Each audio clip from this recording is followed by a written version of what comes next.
திறன் அடிப்படையில் இலங்கை நிர்வாக சேவைக்கு ஆட்சேர்ப்பு செய்வதற்கான போட்டி பரீட்சை 2024 தொடர்பில் நடைபெறுகின்ற வழிகாட்டல் செயலமர்வு தொடரில் 10வது செயலமர்வில் சந்திக்கிறோம். இன்றைக்கு 2024 ஜூலை மாதம் 7ஆம் தேதி.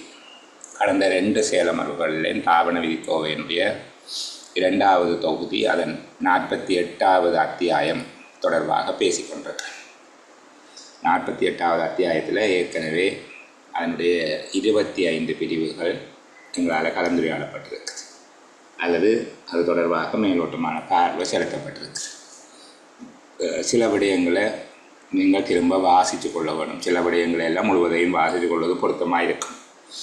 நான் இப்படி ஒளிப்பதிவில் வச்சுக்கொண்டே சொல்லுகிறேன். அடுத்த வாரம் என்பது நாளை ஆரம்பிக்கிறது இல்லை, அடுத்த வாரம் 15ஆம் தேதி ஆரம்பிக்கிற ஒரு வாரம் நான் முழுமையாக வேறு ஒரு பயிற்சி நடையில் கலந்து கொள்ள வேண்டியிருக்கிறதால உங்களை சந்திக்கிறதுக்கு வாய்ப்பு குறைவாக இருக்கும் அல்லது அறவே இல்லாமல் இருக்கும். அந்த ஒரு வார காலப்பகுதிக்கும் என்னுடைய ஏதோ ஒரு விதத்திலான வழிகாட்டல் அல்லது உங்களை நீங்கள் கற்றுக்கொள்வதற்கான உந்துதல் இருக்கும். அது பெரும்பாலும் குரல் ஒலிப்பதிவு வடிவிலானதாக அமையலாம். தயவு செய்து காலத்தை வீணாக்காமல் அந்த பகுதியை படித்து கொள்ளுங்கள். மிக முக்கியமான ஒரு செய்தி. அதில் நான் 4 நாட்கள் செயலமர்வு நடத்த இல்லைன்னா 4 நாளும் நீங்கள் ஓய்வாக இருந்து உங்களுடைய காலத்தை வீணடிச்சிடாதீங்க. அவ்வாறு தவற விடப்படுகிற செயலமர்வுகள் மேலதிக நேர செயலமர்வுகளாக அல்லது விடுமுறை தினம் சனி ஞாயிறு விடுமுறை தினங்கள், இந்த மாதத்தில் விடுமுறை தினம் இல்லைங்கிறதால சனி ஞாயிறு மேலதிக செயலமர்வாக ஈடு செய்யப்படும்.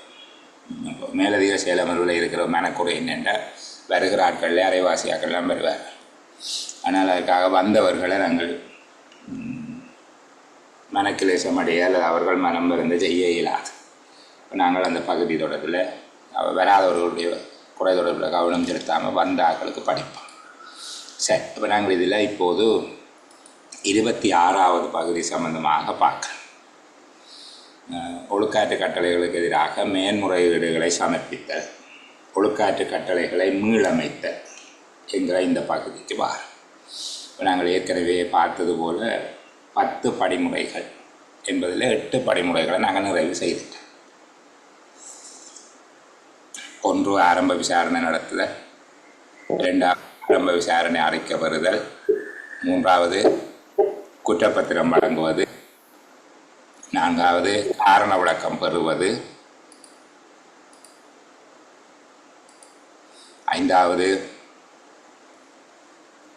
முறைமை சார்ந்த ஒழுக்காற்று விசாரணையை நடத்துவது, 6வது முறைமை சார்ந்த ஒழுக்காற்று விசாரணை அறிக்கையை பெறுவது, 7 ஒழுக்காற்று கட்டளையை பிறப்பிப்பது, 8வது ஒழுக்காற்று கட்டளையை நடைமுறைப்படுத்துவது, 9 மேன்முறையீடுகளுக்கான சந்தர்ப்பம் அளிப்பது அல்லது மேன்முறையீடு செய்ய விரும்பும்போது அதற்கான நடைமுறைகளுக்கு அமைவாக வாய்ப்பளிப்பது, 10வது மேன்முறையீட்டு தீர்மானங்களை நடைமுறைப்படுத்துதல் அல்லது ஒழுக்காற்று கட்டளைகளை மீளமைத்தல் என்கிற 10 படிமுறைகளுக்கூடாக ஒரு ஒழுக்காற்று விசாரணை நடக்கும் என்று பார்க்கலாம்.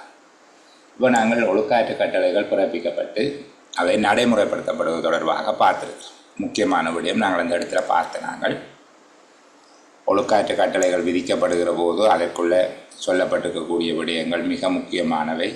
2 புள்ளிகளாக அதில் ஒரு தொகுதி வினா அமைக்கப்படுவதற்கு வாய்ப்பு இருக்கிறது.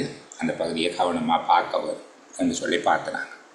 ஒழுக்காற்று கட்டளை ஒன்றில் கட்டாயமாக உள்ளடங்குகிற 2 விடயங்கள் என்ன? ஒழுக்காற்று கட்டளை பிறப்பிக்கப்படும் போது ஒரு உத்தியோகத்தர் அனைத்து குற்றச்சாட்டுகளில் இருந்தும் விடுவிக்கப்பட்டால் அப்போது நிலைமை என்ன? 3வது பதவி நீக்கம் தவிர வேறு ஏதேனும் ஒரு தண்டனை வழங்கப்பட்டால் அப்போது எவ்வாறு செயற்பட வேண்டும்? பதவி நீக்கம் செய்யப்படுகிற உத்தியோகத்தை தொடர்பாக என்ன நடைமுறை? ஒழுக்காற்று கட்டளையின் உள்ளீடாக தண்டனை இடமாற்றம் ஒன்று வழங்கப்படுமாக இருந்தால் அப்போது எவ்வாறு செயற்பட வேண்டும் என்பது தொடர்பாக ஒழுக்காற்று கட்டளையை பிறப்பித்தல் பற்றி பார்த்திருக்கிறோம்.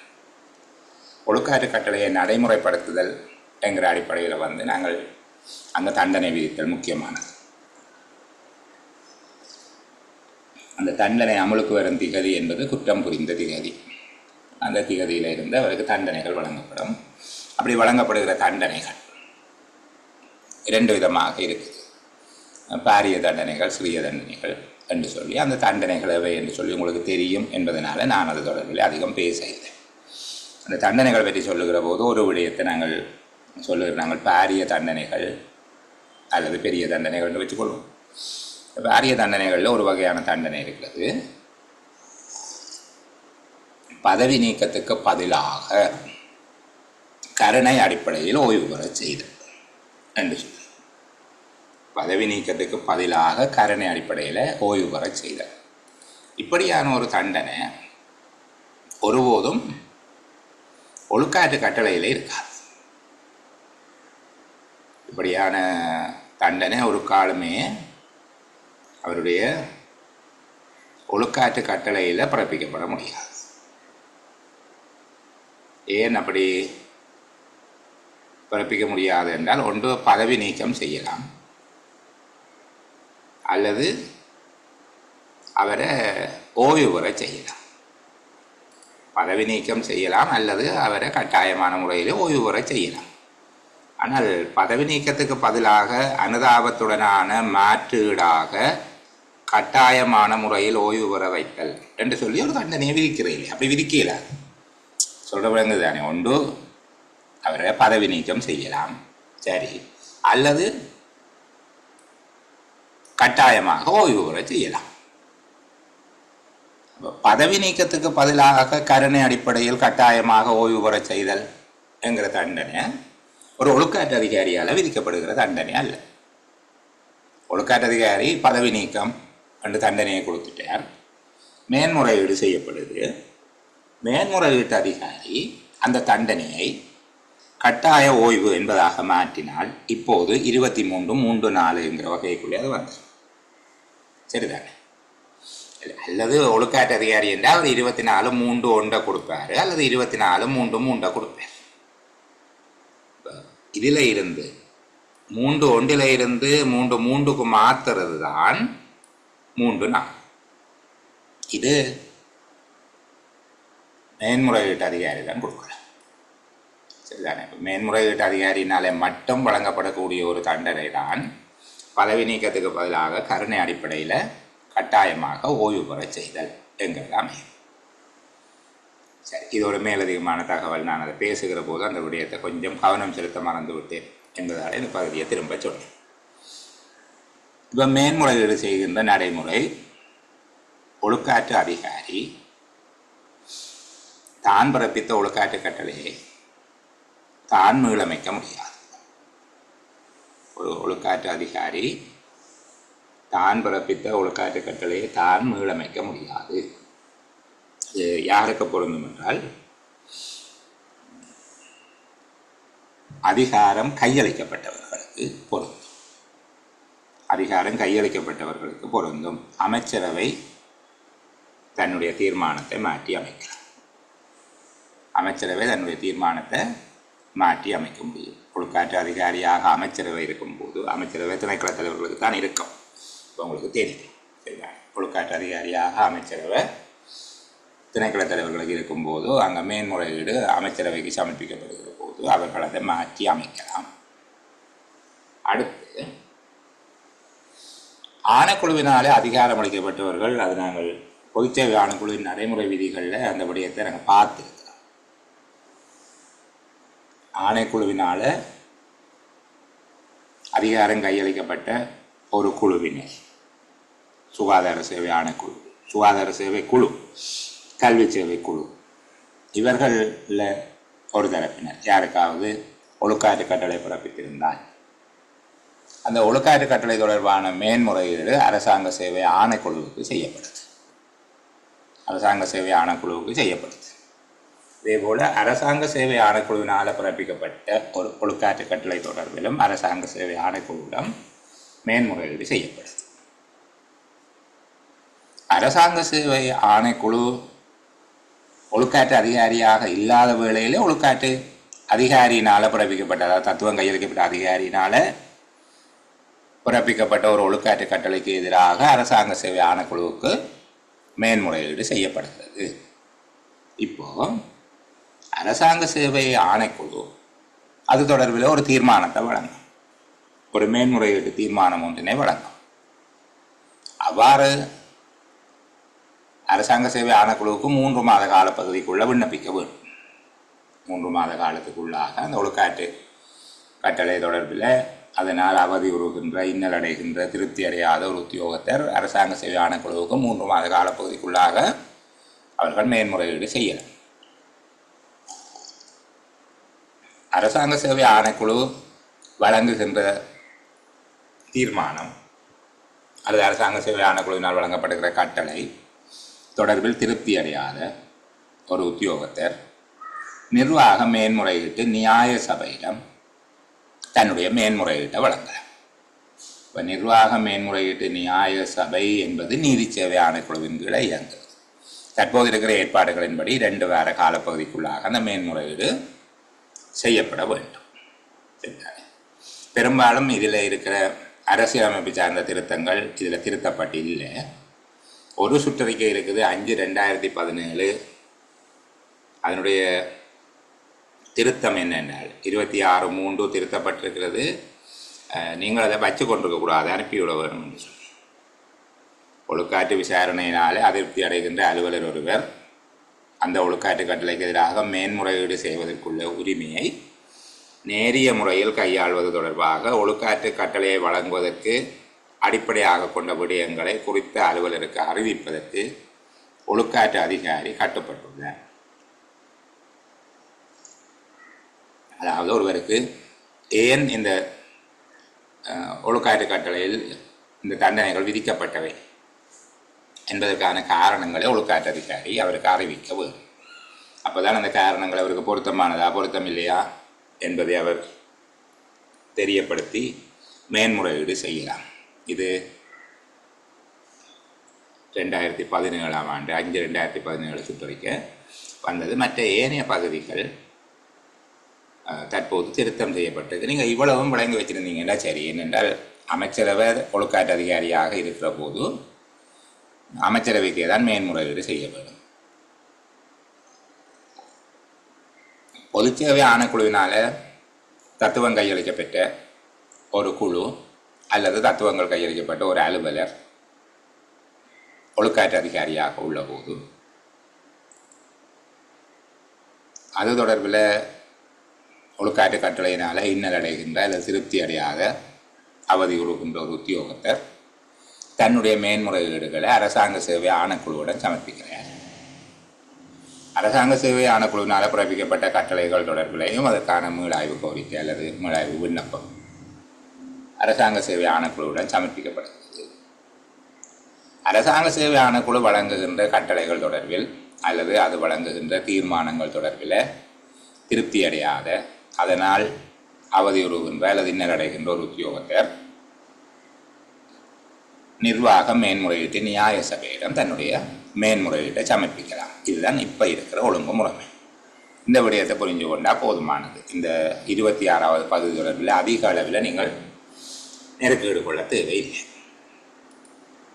அடுத்தது 27வது பகுதி மிக முக்கியமானது. 27 மற்றும் 28 பகுதிகளில் கூடுதலான விடயங்கள்.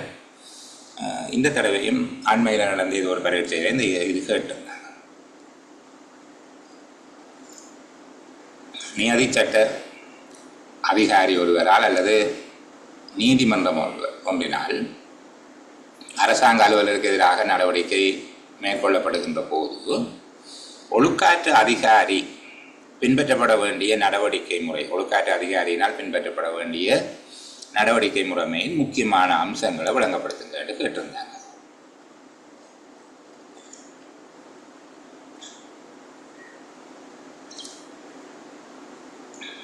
நாங்கள் முதல்ல வலிமையாக பார்க்குற மாதிரி இந்த சமரியை பார்த்து கொண்டு வருவோம். அதுக்கு பிறகு எப்படி கேள்வி எப்படி விடை எழுதுறதுன்னு பார்ப்போம். விடயம் இதுதான். நீதிமன்றத்தினால அல்லது நியதி சட்ட முறையில் அதிகாரம் கொண்ட அதிகாரி, நியதி சட்ட முறையில் அதிகாரம் கொண்ட அதிகாரிங்கிறது இப்போ சுங்க திணைக்களம், மதுவரி திணைக்களம், லஞ்சம் மற்றும் ஊழல் தொடர்பான குற்றச்சாட்டுக்களை விசாரணை செய்கின்ற ஆணைக்குழு, இந்த மாதிரியான ஆட்கள். அதாவது கைது செய்யும் அதிகாரமுடையவர்கள் என்று சும்மா மனசுக்குள்ளே வச்சு கொள்ளுங்களேன். அது சரியான விளக்கம் அல்ல. நான் சொல்லுகிற நியதி சட்ட அதிகாரி என்றால் அவர் கைது செய்யக்கூடியவர் என்பது மட்டுமல்ல. நீதிமன்றம் மாதிரி தண்டனை விதிக்கக்கூடிய ஆக்கள், கைது செய்யக்கூடிய ஆக்கள் என்று நாங்கள் வச்சுக்கொள்வோம்.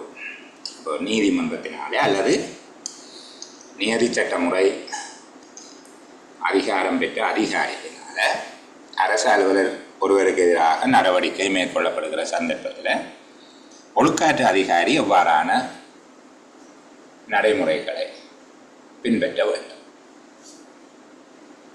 முதலாவது, அரசாங்க அலுவலர் ஒருவருக்கு எதிராக ஆரம்ப விசாரணை மேற்கொள்ளப்படுகிற போது இலங்கையில் உள்ள பொது சட்டத்தின் கீழ் நீதிமன்றத்தினால் விசாரித்து தீர்வு காணப்பட வேண்டிய தவறு ஒன்றை, குற்றவியல் தவறு ஒன்றை அந்த அலுவலர் புரிந்துள்ளார் என பொதுவாக தென்படுகின்ற போது பொது சட்டத்தின் கீழ் நடவடிக்கை எடுப்பதற்காக அந்த உத்தியோகத்தரை அந்த பிரதேசத்தில் உள்ள போலீஸ் பொறுப்பதிகாரி அல்லது போலீஸ் திணைக்களம் என்று வச்சுக்கொள்வோமே, போலீஸ் திணைக்களத்துக்கு அறிவிப்பது கட்டாயமானது. அப்படி அறிவிக்க வேண்டும். இப்போ ஆரம்ப விசாரணை ஒன்று நாங்கள் நடத்துகிற போது ஒரு உத்தியோகத்தர் இலங்கையின் பொது சட்டத்தின் கீழ் நீதிமன்றத்தினால் விசாரித்து தீர்வு காண வேண்டிய அல்லது நீதிமன்றத்தினால் விசாரித்து தண்டனை வழங்கப்பட வேண்டிய குற்றம் ஒன்றை புரிந்துள்ளார், குற்றவியல் தவறு ஒன்றை புரிந்துள்ளார் என்று பொதுவாக தென்படும் போது உடனடியாக பொது சட்டத்தின் கீழ் அவருக்கு பொருத்தமான நடவடிக்கை எடுப்பதற்காக அந்த அலுவலரை அல்லது அந்த அலுவலர் தொடர்பில் நிறுவன தலைவர் உடனடியாக போலீஸ் திணைக்களத்துக்கு அல்லது உரிய போலீஸ் பொறுப்பதிகாரிக்கு தகவல் வழங்க வேண்டும். இது முதலாவது. இப்போ சாதாரணமாக இந்த விஷயத்தை வழங்கி வச்சுக்கொண்டால் நாங்கள் ப்ரிலிமினரி இன்கொயரி செய்கிறோம், அவர் அரெஸ்ட் பண்ண வேண்டிய ஒரு விஷயத்தை செய்திருக்கிறார் என்று எங்களுக்கு தெரியுது, உடனே நாங்கள் போலீஸ்கிட்ட சொல்ல வேணும் ரெண்டு மனசுகளை வச்சுக்கொள்வோம். எழுதியக்குள்ளே இதே மாதிரி எழுதினா நல்லது, சரிதானே?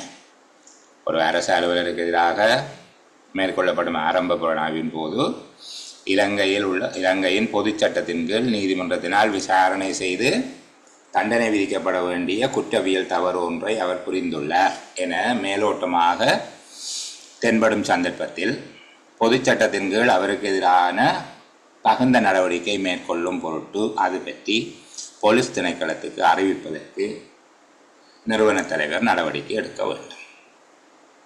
ரெண்டாவது, இதே மாதிரியே ஆரம்ப புலனாய்வு மேற்கொள்ளப்படுகிறது. அப்பொழுது லஞ்சம் அல்லது ஊழல் தொடர்பான தவறொன்றை புரிந்ததாக தெரிய வருகிறது என்றால் பொதுவாக தென்படுகிறது. அந்த அலுவலருக்கு எதிராக சட்ட நடவடிக்கை எடுப்பதற்காக லஞ்சம் அல்லது ஊழல் பற்றிய சார்த்தகைகளை புலனாய்வு செய்யும் ஆணைக்குழுவுக்கு அது தொடர்பிலான நியதி சட்ட அலுவலருக்கு தாமதமின்றி அறிவிக்க வேண்டும். ஏன் அந்த நியதி சட்ட அலுவலருக்கு என்று சொல்லுகிறேன் என்றால், சில வேளைகளில் இந்த ஆணைக்குழு இன்னும் ஒரு 2 வருஷத்தில் வேறு மாதிரி மாறிட்டு என்றால், அப்போ நாங்கள் லஞ்சம் அல்லது ஊழல் பற்றிய குற்றச்சாட்டுகளை புலனாய்வு செய்கின்ற ஆணைக்குழு அல்லது நியதி சட்ட அலுவலருக்கு அது தொடர்பாக அறிவிக்க வேண்டும். மூன்றாவது, வேறு ஒரு நிறுவனத்தினால், அதாவது இலங்கையின் பாராளுமன்றத்தினால் விதிக்கப்பட்ட சட்டம், இலங்கையின் சட்டமாக்கல் துறையினால் என்று சொல்கிறாங்க. சட்டமாக்கல் துறையினால் பாராளுமன்றம் நாங்கள் இதில் இருக்கிற மாதிரி எழுதுவோம். ஆரம்ப புலனாய்வின் போது இலங்கையின் சட்டமாக்கல் துறையினால் விதிக்கப்பட்ட சட்டத்தின் ஏற்பாடுகளை மீறியமைக்காக தண்டனை விதிப்பதற்கு அதிகாரமுள்ள ஒரு அலுவலரால் அல்லது நிறுவனத்தினால் தண்டனை விதிக்கக்கூடிய ஏதேனும் ஒரு தவறினை அந்த அலுவலர் புரிந்துள்ளார் என தென்படுகின்ற போது அவருக்கு எதிராக சட்ட நடவடிக்கை எடுப்பதற்கு அவருடைய ஒழுக்காற்று அதிகாரி அல்லது நிறுவன தலைவர் சம்பந்தப்பட்ட நியதி சட்ட அதிகாரி அல்லது நிறுவனத்துக்கு தகவல் வழங்க வரும். இது மூன்றாவது வழி. ஆரம்ப புலனாய்வின் போது இலங்கை சட்டத்தின் கீழ் அல்லது இலங்கையில் ஆக்கப்பட்ட சட்டத்தின் கீழ் அவர் தவறு ஒன்றை புரிந்துள்ளார் எனவும் அந்த தவறுக்காக தண்டிக்கக்கூடிய, அந்த தவறுக்காக தண்டனை விதிக்கக்கூடிய ஒரு அலுவலர் அல்லது நிறுவனம் ஒன்றின் மூலம் அவர் தண்டனை விதிக்கப்படலாம் என்று கருதினால் நீங்கள் உடனே அந்த நிறுவனத்துக்கு அல்லது அந்த அலுவலருக்கு அறிவிக்க வேணும். உதாரணமாக சொல்லப்பட்டிருக்கு சுங்கப்பணிப்பாளர் நாயகம், உள்நாட்டு இறைவரி ஆணையாளர் நாயகம், சரிதானே, அதுபோல் இந்த மதுவரி திணைக்களம். உதாரணம் தானே, நாங்கள் இந்த இதில் இருக்கிறது எழுதினா சரி. நாங்கள் விசாரிக்கிற ஒரு ஆள் அவர் ரகசியமாக விமான பயணத்தின் போது வேறு யாரோ ஒருவர் கொண்டு வந்த தங்கத்தை பரிமாற்றி கொடுத்ததுனால அதிக அளவு பணம் அவருக்கு நன்கொடையாக கொடுக்கப்பட்டிருக்கு. அந்த பணத்தில் மது விருந்து ஒன்று ஏற்பாடு செய்துவிட்டு தான் அந்த வேகத்தில் அலுவலகத்தில் கலவரம் செய்தார் என்று எங்களுக்கு தெரிய வருதல். அலுவலகத்தின் கண்ணாடிகளை அடித்து நொறுக்கினார் என்றால் நாங்கள் விசாரிக்கிற போது இந்த சம்பவம் தெரிய வந்தால் நாங்கள் உடனே கஸ்டம்ஸுக்கு அறிவிக்கலாம், சரிதானே.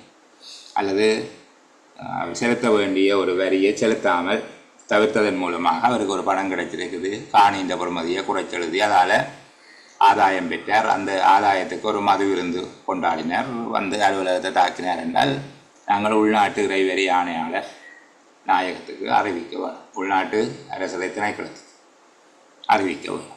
இப்போ இந்த 3 விடயங்கள், முதலாவது பொலிசுக்கு, 2வது லஞ்ச ஊழல், 3வது பொருத்தமான நியதிச்சட்ட அலுவலர், அதாவது அந்த தவறுக்கு தண்டனை விதிக்கக்கூடிய, இலங்கையில் ஆக்கப்பட்ட சட்டம் ஒன்றினால் தவறு என்று அடையாளப்படுத்தப்பட்டுள்ளதும் அந்த தவறுக்கு தண்டனை விதிக்கக்கூடிய அலுவலர்களுக்கு நாங்கள் அதை அறிவிச்சோம்னா சரி. இந்த 3 விடயங்கள் முக்கியமானது, அதை பார்த்து வச்சிருக்கிறீங்க, சரிதானே. மேலே சொல்லப்பட்டபடி நீங்கள் அவர்களுக்கெல்லாம் தகவல் கொடுத்துட்டீங்க. இப்போ உங்களுடைய ஆரம்ப புலனாய்வு என்ன செய்யுது? ஆரம்ப புலனாய்வு நடவடிக்கை என்ன செய்வீங்க? அந்த ஆரம்ப புலனாய்வு தொடர்ந்து நடத்துவதற்கு ஏதேனும் தடை ஏற்படுமாக இருந்தால் அவரை கைது செய்து கொண்டு போயிட்டோம், அந்த மாதிரியாக ஏதாவது அவ்வாறு தடை ஏற்படுகிற போது அந்த தடை நீங்கும் வரை ஆரம்ப புலனாய்வை நிறுத்தி வைக்கலாம். அது விலகியவுடன் ஆரம்ப புலனாய்வை நடத்தி முடிக்க வேண்டும். அவ்வாறு மேலே சொல்லப்பட்ட போலீஸாருக்கு அல்லது பிரைபரிக்கு அல்லது இந்த கஸ்டம்ஸுக்கோ இன்லேண்ட் ரெவென்யூக்கோ அறிவித்து அப்போது ஆரம்ப புலனாய்வு தொடர்ந்து நடத்துவதற்கு தடை ஏற்படுகிறதாக இருந்தால், அதுக்காக ஆரம்ப புலனாய்வை முடித்து போட்டாவே அறிவிக்கிறீங்கள, தடை ஏற்படுமாக இருந்தால் அதை இடைநிறுத்தியோ அல்லது ஒத்தி வைக்கலாம். அந்த காரணம் நீக்கப்பட்டால், அந்த தடை நீங்கியவுடன் தொடர்ந்து ஆரம்ப புலனாய்வை நடத்தி முடிக்க வேண்டும். நீங்கள் மேலே இருக்கிற ஆட்கள் 3 பேரையும் கூப்பிட்டு தகவலை சொல்லி போட்டீங்க, அவங்க அதுக்குரிய எல்லா டாக்குமெண்ட்டையும் தாங்க கொண்டு கேட்குறாங்க. இப்போ எங்களுக்கு ஃபார்மல் இன்குவாரியில் கொடுக்குறதுக்கு டாக்குமெண்ட் வேணும், என்ன செய்ய வேணும்? அந்த ஆவணங்கள், பொருட்கள், ஏனைய தடயங்கள் என்பவற்றை அந்த அதிகாரிகளுக்கு கையளிக்க வேணும், அந்த அதிகாரிகளுக்கு கையளிக்க வேணும். அவ்வாறு ஆவணங்களை கையளிக்கிற சந்தர்ப்பத்தில் திணைக்கள ஒழுக்காற்று நடவடிக்கைக்கு அவசியம் என்று நீங்கள் கருதக்கூடிய ஆவணங்களை அவற்றின் உறுதிப்படுத்திய பிரதிகளை சம்பந்தப்பட்ட திணைக்களத்தினுடைய தலைவர் அல்லது ஒரு பதவியில் உத்தியோகத்தர் உறுதிப்படுத்தி தங்கள் வசம் வைத்துக் கொள்ள வேண்டும். இது முறைமைசார் ஒழுக்காற்று விசாரணையின் போது முழுமையாக ஏற்றுக்கொள்ளக்கூடிய ஆவணங்களாக கருதப்படவும் வேண்டும். இவை முறைமை சார்ந்த ஒழுக்காற்று விசாரணையின் போது முழுமையாக ஏற்றுக்கொள்ளக்கூடிய ஆவணங்களாக கருதப்பட வேண்டும், மறக்கப்படக்கூடாது. சரி, இதுக்கு கீழே போகிறதுக்கு முன்னுக்கு அந்த சொன்ன பகுதி அவ்வளோத்தையும் சொல்லிட்டு வருகிறேன். ஆரம்ப விசாரணை நடத்துகிறோம், போலீஸ் அரெஸ்ட் பண்ணி கோர்ட்டில் விட வேண்டிய கேஸ் ஒன்று செய்திருக்கிறாருன்னு தெரியுது, உடனே போலீஸ்கிட்ட கொடுப்போம். 2வது ஆரம்ப விசாரணை நடத்துகிறோம், பிரைபரி கமிஷன் அல்லது அதனோடு தொடர்புடைய ஒரு நியதி சட்ட அலுவலரால் விசாரிக்கப்பட வேண்டிய தவறொன்றை புரிந்ததாக தெரிய வருது, அவர்கிட்ட கொடுப்போம். 3வது இலங்கையில் உள்ள சட்டம் ஒன்றின் கீழ் தவறாகவும் அந்த தவறுக்கு தண்டனை வழங்குவதற்கான அதிகாரிகள் உள்ளதுமான நிலையில், உதாரணமாக சுங்கத்து பணிப்பாளர் நாயகம், உள்நாட்டு இறைவரி ஆணையாளர் நாயகம் போன்றவர்கள் உள்ள நிலையில் அந்த தவறு தொடர்பாக உடனடியாக அவர்களுக்கு அறிவிக்க வேண்டும். 4வது அவ்வாறு அறிவிக்கிற போது ஆரம்ப விசாரணையை தொடர்ந்து நடத்துவதற்கு தடை ஏற்படுமாக இருந்தால் அந்த தடை நீங்கும் வரை அதனை ஒத்தி வைத்து தடை விலகியவுடன் நடத்தி முடிக்கவும். மேலே சொல்லப்பட்ட 3 தரப்பினருக்கும் நாங்கள் இந்த தகவல்களை வழங்கும் போது அல்லது அறிவித்தல் வழங்கும் போது அவர்கள் அது தொடர்பான ஆவணங்கள் மற்றும் தடயங்கள் சான்று பொருட்களை கேட்பார்களாக இருந்தால் அவர்களிடம் அவற்றை வழங்கவும். அவ்வாறு வழங்கும்போது திணைக்கள ஒழுக்காற்று நடவடிக்கைக்கு அவசியம் என்று கருதப்படக்கூடிய ஆவணங்களின் ஒளிப்பட பிரதிகளை உறுதிப்படுத்திய படப்பிரதிகளை சம்பந்தப்பட்ட திணைக்களத்தின் தலைவர் அல்லது பதவி நிலை உத்தியோகத்தில் ஒருவர் உறுதிப்படுத்தி தன்வசம் வைத்திருக்க வேண்டும். அவ்வாறு உறுதிப்படுத்திய பிரதிகள் முறைமைசார் ஒழுக்காற்று விசாரணையில் முழுமையாக ஏற்றுக்கொள்ளக்கூடிய ஆவணங்களாக கருதப்பட வேண்டும். இனி இந்த 6 விஷயமும் மறக்க மாட்டீர்கள். சரி, 7வது, ஒரு அலுவலர் கைது செய்யப்பட்டுள்ள சந்தர்ப்பத்தில் அது நீதிமன்ற நடவடிக்கை தொடரும் நோக்கில் போலீஸ் அலுவலர்னாலேயோ அல்லது வேறு ஒரு நியதிச்சட்ட அலுவலரினாலேயோ கைது செய்யப்படுகின்ற போது அவர் மீது நீதிமன்ற நடவடிக்கை ஆரம்பிக்கப்படுவதற்கு முன்னுள்ள காலப்பகுதி, அதாவது அவருக்கு குற்றச்சாட்டு பத்திரம் அல்லது அவருக்கான குற்றச்சாட்டுகள் முன்வைக்கப்படுவதற்கு முன்பாக அவர் கைது செய்யப்பட்டிருக்கிறார், விளக்கச்சிறையில் வைக்கப்பட்டிருக்கிறார், விளக்கமறியலில் வைக்கப்பட்டுள்ளார் அல்லது அவருடைய சட்ட நடவடிக்கை ஆரம்பிக்கப்படவில்லை, கைது செய்யப்பட்டுள்ளார். இந்த சந்தர்ப்பத்தில் அவருக்கு வழங்கப்படுவது கட்டாய விடுமுறையாக இருக்கும். இதில் ஒரு ப்ராக்டிக்கல் இஷ்யூ ஒன்று உங்களுக்கு சொல்லிக் கொண்டு வருகிறேன். சில வேளைகளில் அந்த உத்தியோகத்தர் செய்த கர்மம் என்ன என்று தெரியாமல் நீங்கள் பிஓபி சேவ் பண்ணினால் அப்படின்னு நடக்குது. ஒரு வெள்ளிக்கிழமை இரவு புதியல் தோண்டிய ஒரு உத்தியோகத்தர் சனிக்கிழமை போலீஸாரினால் கைது செய்யப்பட்டார். ஞாயிறு திங்கள் அலுவலக நாள். அப்போது அவர் அலுவலகத்துக்கு வரையில் செவ்வாய் வரைக்கும் பார்த்துட்டு செவ்வாய்க்கிழமை அவருக்கு பதவி உரிதாக்கல் கடிதம் ஒன்று வழங்கப்பட்டது. இப்போது அவர் 14 நாட்களின் பின்பாக பிணையில் விடுதலை செய்யப்படுகிறார். அலுவலகத்துக்கு வருகிறார். அப்போ அவர் விஓபி சேவ் பண்ணிட்டார்னு சொல்லி அவருக்கு விஓபி சேவ் பண்ணியாச்சுட்டு அவருடைய விளக்கம் ஏற்றுக்கொள்ளப்படவில்லை. அப்போது இந்த இடத்துல அவர் என்ன செய்யலாம் என்றால் அவருடைய நியமன அதிகாரிக்கு, அதாவது அவருடைய ஒழுக்காற்று அதிகாரிக்கு அவர் பதவி வரிதாக்கல் தொடர்பான தன்னுடைய மேன்முறையீட்டை நேரடியாக சமர்ப்பிக்க வேண்டும். ஒழுக்காற்று அதிகாரி மேற்கொள்ளக்கூடிய தீர்மானம் அந்த காலப்பகுதியை அவருக்கு சம்பளமற்ற விடுமுறையாக கருதக்கூடாது. இந்த இடத்துல ஒரு பிரச்சனை வரும். பொதுவாக விஓபி சேவ் பண்ணி அவர் வேலைக்கு வராமல் இருந்த காலப்பகுதியை சம்பளமற்ற விடுமுறையாகத்தான் கருத வேணும் என்று சொல்லி பொதுச்சேவை ஆணைக்குழுவும் சொல்லி இருக்குது. தாவன விதி கோவை என்ற தொகுதி ஒன்றும் சொல்லியிருக்கு. அவர் மீது மேற்கொள்ளப்படுகிற ஒழுக்காற்று நடவடிக்கை எதுவாக இருந்தாலும் அனுமதியின்றி அவர் கடமைக்கு சமூகம் அளிக்காத நாள் அல்ல அந்த காலப்பகுதிக்காக வேதனம் எதனையும் வழங்குதல் ஆகாது என்று சொல்லி சொல்லப்பட்டிருக்கு. இந்த இடத்துல அந்த விடயத்தை இது மேலோங்கி நிற்கும். அவரால் அது அறிவிக்க இயலாது. அவர் கைது செய்யப்படுகிற போது அவரால் அறிவிக்கப்பட முடியாது. அந்த ஏற்பாடுகளை விஞ்சியதாக இது கருத்தில் கொள்ளப்பட வேணும். அவர் கட்டாய விடுமுறையாக அதை வழங்க வேணும். அந்த காலப்பகுதிக்குரிய வேதனத்தையும் வழங்க வேண்டும். அந்த அதுக்கு இடையில் உண்மையில முரண்பாடு என்று சொல்ல முடியாது. நடைமுறை பிரயோகங்களில் எது விஞ்சி நிற்கும் என்கிறத நாங்கள் கருத்தில் கொண்டவங்க சரியாக இருக்கும். சரி, இப்போ நாங்கள் எக்ஸாம் எழுதுறதுக்கு வருகிற போது இப்போ 7வது விஷயம் என்ன சொல்கிறோம், நீதிமன்ற நடவடிக்கை தொடருவதனுடைய ஒரு பகுதியாக அல்லது அவருக்கு எதிரான சட்ட நடவடிக்கையினுடைய ஒரு பகுதியாக நீதிமன்ற நடவடிக்கையை ஆரம்பிப்பதற்கு முன்பாக அல்லது சட்ட நடவடிக்கையை ஆரம்பிப்பதற்கு முன்பாக அவர் கைது செய்யப்பட்டுள்ள சந்தர்ப்பத்தில் அவருக்கு கட்டாய விடுமுறை வழங்க வேண்டும். கைது செய்யப்பட்டார், சரி, அவர் விடுவிச்சாச்சு. அந்த உத்தியோகத்தரை கைது செய்யப்பட்ட உத்தியோகத்தர் அதில் இருந்து விடுதலை செய்யப்பட்டிருக்கிறார். அவர் திரும்பி வந்தால் விடுவிக்கப்பட்டு விட்டார் என்றால் நாங்கள் அவரை பணிக்கு அமர்த்தவும். அவர் மீது ஒழுக்காற்று நடவடிக்கை எடுக்கிற நோக்கம் இருந்து அவ்வாறு ஒழுக்காற்று நடவடிக்கை ஆரம்ப விசாரணை என்று வச்சுக்கொள்வோம். விசாரணைக்கு தடையாக இருப்பார் என்று கருதினா மட்டும் அவரை பணித்தடை செய்ய வேணும். அப்போ கட்டாய விடுமுறை இல்லை, அவர் விடுவிக்கப்பட்டுட்டார். இப்போ அவருக்கு வேலைக்கு வேற ஏலம்.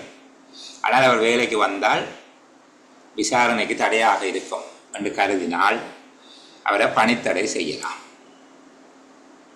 விளக்கமறியலில் வைக்கப்பட்ட ஒருத்தர் விடுவிக்கப்படையில் பிணையில் விடுவிக்கப்பட்டிருக்கிறார். நாங்கள் 8வது பார்த்தது விடுவிக்கப்பட்டுட்டார். இப்போ பிணையில் விடுவிக்கப்பட்டுள்ளார். இப்போ அவர் திரும்பி வருகிறார். சரிதானே? திரும்பி வருகிறார்.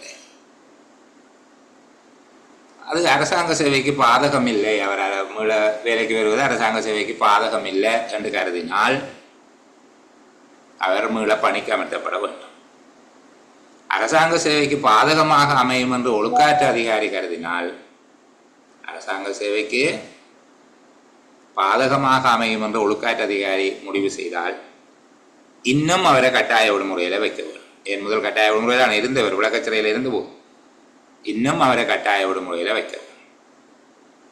முறைமை சார்ந்த ஒழுக்காற்று நடவடிக்கை முறையினை தொடர்வதற்கு தடையாக இருக்கும் என்று கருதினால் பணித்தடை செய்ய வேண்டும். நீங்கள் ஒரு விஷயத்தை எளிமையாக ஞாபகம் வச்சுக் கொள்ளுங்க. அப்படி எழுதினால் வசதியாக இருக்கும் உங்களுக்கும். விசாரணைக்கு தடை ஏற்படும் என்று கருதினா பணித்தடை செய்யும் ஒழுக்காற்று அதிகாரி. அவரை சேவைக்கு அமர்த்துவது அரசாங்க சேவைக்கு அவமானமாக அமையும் அல்லது அரசாங்க சேவைக்கு பாதகமாக அமையும் என்று கருதப்படுகிற சந்தர்ப்பத்தில் அவருக்கு கட்டாய விடுமுறையை வழங்க வேண்டும். 3 விடயம் சொல்லிட்டேன். முதலாவது, கைது செய்யப்படுகிற போது கட்டாய விடுமுறை அந்த காலப்பகுதிக்கு. 2வது, விடுவிக்கப்படுகிற போது முழுமையாக விடுவிக்கப்பட்டுட்டார், அவரை பணிக்கு அமர்த்தலாம்.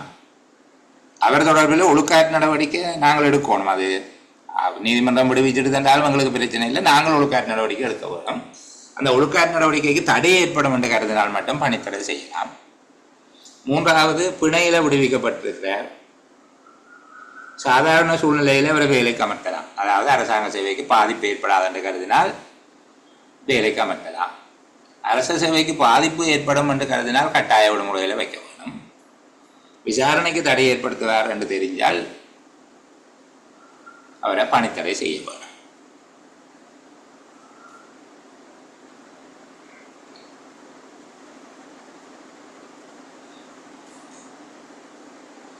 அநியாயமான குற்றம் தொடர்பாக, அநியாயமான குற்றம் அல்லது லஞ்ச ஊழல் குற்றச்சாட்டுகள் தொடர்பாக நீதிமன்றத்தில் வழக்கு தாக்கல் செய்யப்பட்டு விட்டது. இப்போ நீதிமன்றத்தில் குற்றப்பத்திரம் கொடுத்தாச்சு.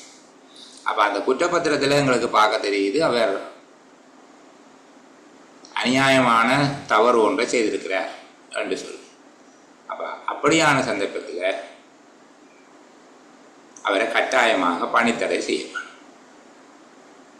நாங்கள் அந்த சுற்றறிக்கையை பார்த்தோம். சரிதானே? 27/2019 சுற்றறிக்கையில் அதை பற்றி சொல்லப்பட்டிருக்குது. நாங்கள் அதை ஒரு பார்ப்போமே.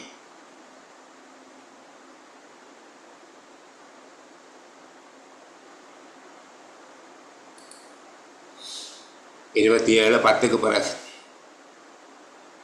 27/10 பிரிவுக்கு கீழே அநியாயமான ஒரு குற்றம் தொடர்பாக லஞ்சம் ஊழல் குற்றச்சாட்டுகள், அநியாயமான ஒரு குற்றம் தொடர்பாக அல்லது லஞ்ச ஊழல் குற்றச்சாட்டுகள் தொடர்பாக நீதிமன்றத்தில் வழக்கு தாக்கல் செய்யப்பட்டுள்ளார். அவர் உடனடியாக செயற்படும் வண்ணம் பணித்தடை செய்ய வேண்டும். அதனுடைய தொடர்ச்சியாக சொல்லப்பட்டிருக்குது. 10/1/12 கீழ்வருமாறு அது திருத்தி அமைக்கப்படுகிறது என்பது பிந்தின சுற்றறிக்கை. இதுதான். சரிதானே? அந்த உத்தியோகத்திற்கு 2 மாதங்களுக்கு மேற்படாத காலப்பகுதியில் 2 மாதங்களுக்கு மேற்படாத 2 மாதங்களுக்கு உள்ள ஆரம்பகட்ட விசாரணையை மேற்கொள்ள வேணும். ஆரம்பகட்ட விசாரணை அறிக்கையை ஒழுக்காற்று அதிகாரி அல்லது நிர்வாக அதிகாரி அரசாங்க சேவை ஆணைக்குழுவுக்கு சமர்ப்பிக்க வேணும். அவரை மீள சேவையில் அமர்த்துவதனால அரசாங்க சேவைக்கு எந்த அவமானமும் அவகீர்த்தியும் ஏற்படாதுன்னு அரசாங்க சேவை ஆணைக்குழு தீர்மானிக்கும் பட்சத்தில் அந்த அலுவலர் ஒருவரை மீள சேவையிலே அமர்த்த முடியும்.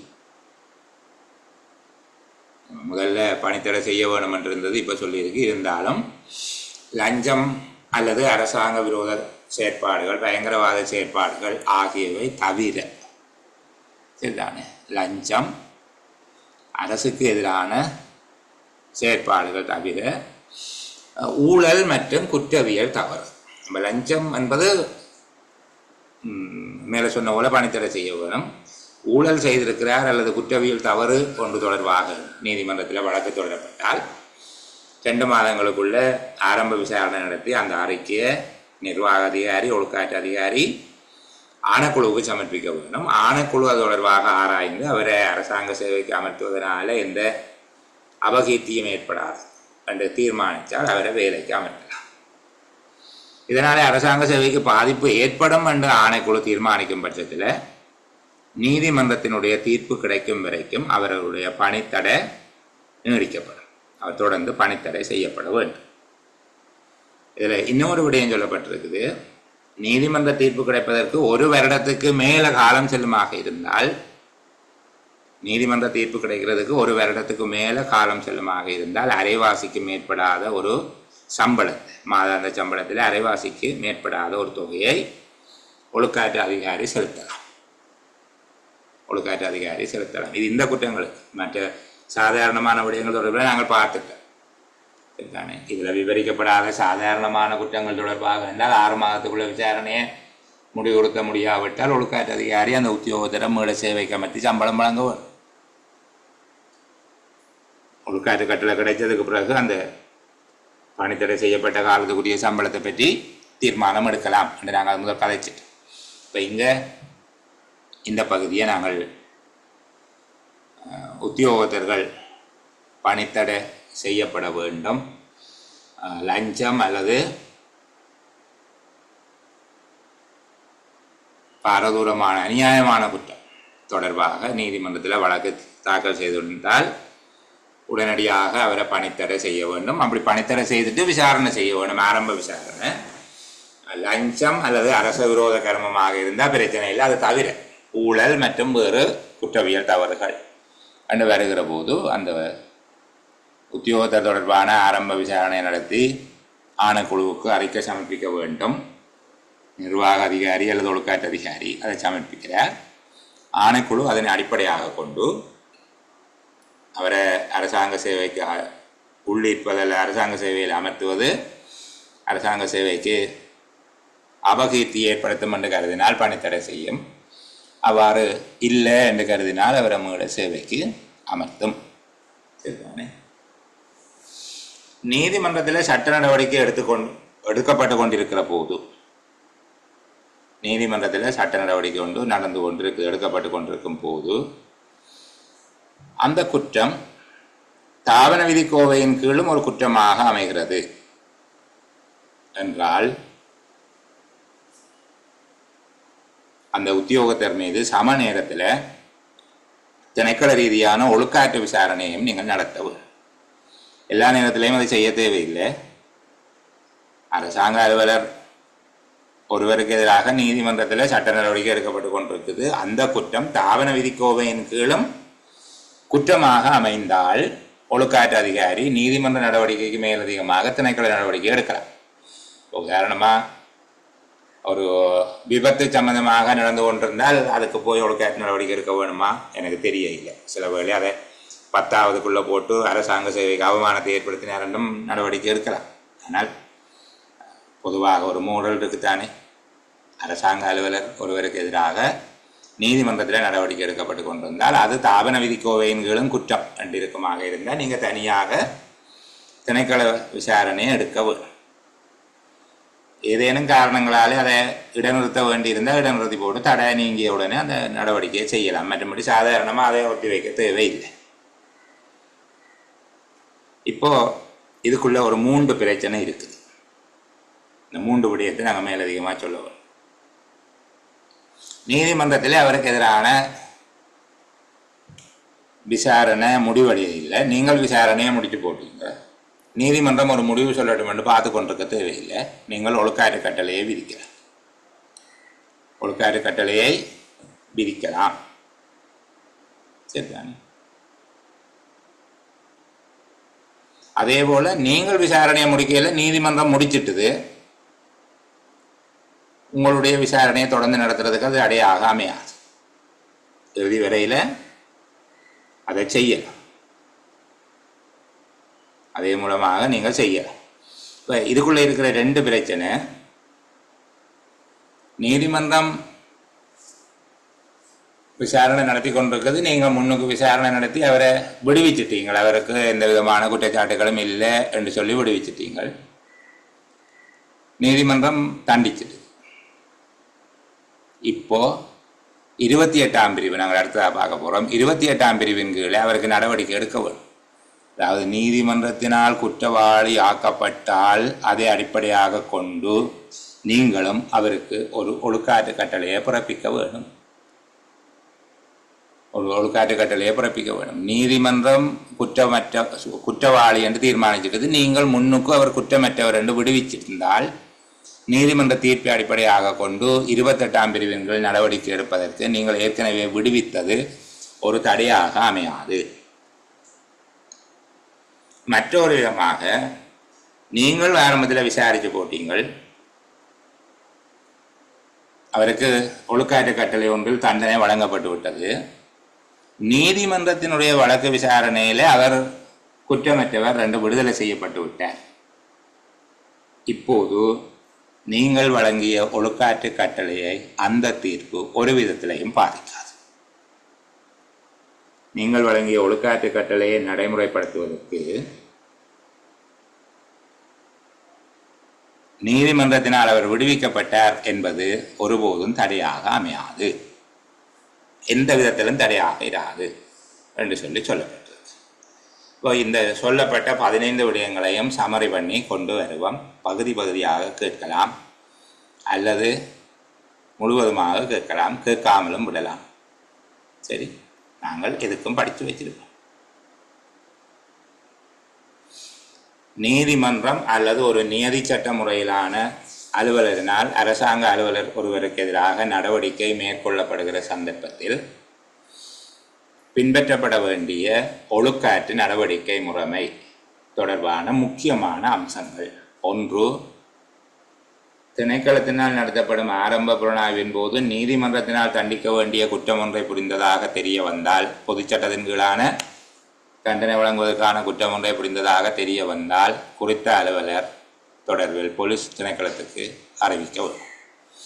2வது, ஆரம்ப விசாரணையின் போது லஞ்சம் அல்லது ஊழல் தொடர்புபட்ட குற்றச்சாட்டோடு அலுவலர் தொடர்புபடுவதாக தெரிய வந்தால் லஞ்சம் மற்றும் ஊழல் பற்றிய குற்றச்சாட்டுகளை புலனாய்வு செய்யும் ஆணைக்குழு அல்லது அது தொடர்பான நியதிச்சட்ட அலுவலரிடம் அறிவிக்க வேண்டும்.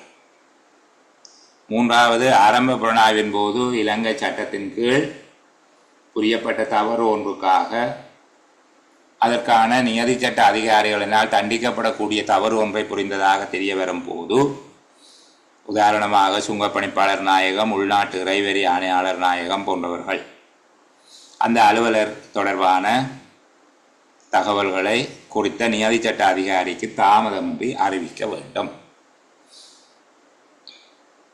4வது, அவ்வாறு அறிவிக்கப்படுகிற சந்தர்ப்பத்தில் திணைக்களத்தினாலே நடத்தப்படுகின்ற ஆரம்ப புலனாய்வு கருமங்களை இடைநிறுத்த வேண்டிய அவசியமில்லை. தவிர்க்க முடியாத தடைகள் ஏற்பட்டால் அது நீங்கும் வரை இடைநிறுத்தி பின்னர் நிறைவு செய்ய வேண்டும்.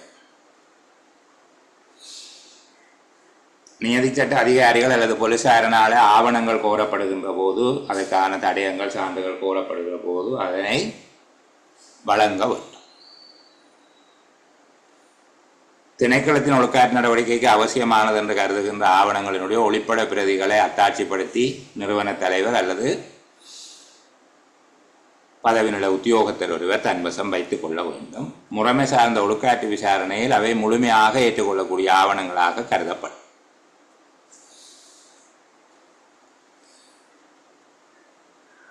இது ஆரம்ப விசாரணையில் கண்டறியப்பட்ட விடயங்கள் தொடர்பில். அடுத்ததாக கைது செய்யப்படுதல் மற்றும் விடுவிக்கப்படுதல் தொடர்பாக தனியாக நடவடிக்கைக்கு வரும். முதலாவது, ஆரம்ப விசாரணை காலப்பகுதியில் அவரை பிடிச்சு கொடுக்குற சம்பந்தமாக 6 விஷயம் இருக்கு. அடுத்தது, அவர் கைது செய்யப்பட்டால், நீங்கள் சொன்னதுக்கு பிறகு அவர் கைது செய்யப்பட்டு விட்டார் அல்லது உங்களை நீங்கள் சொல்லாமலே அவர் கைது செய்யப்பட்டுட்டார். எந்த ஒரு சந்தர்ப்பத்திலாவது அவர் விளக்கச் சிறையில் அதாவது அவர் மீதான நீதி நடவடிக்கை ஆரம்பிக்கப்படுவதற்கு முன்பாக அவர் தடுத்து வைத்திருக்கப்பட்டால் அந்த காலப்பகுதியில் அவரை கட்டாய விடுமுறை கொடுக்க வேணும்.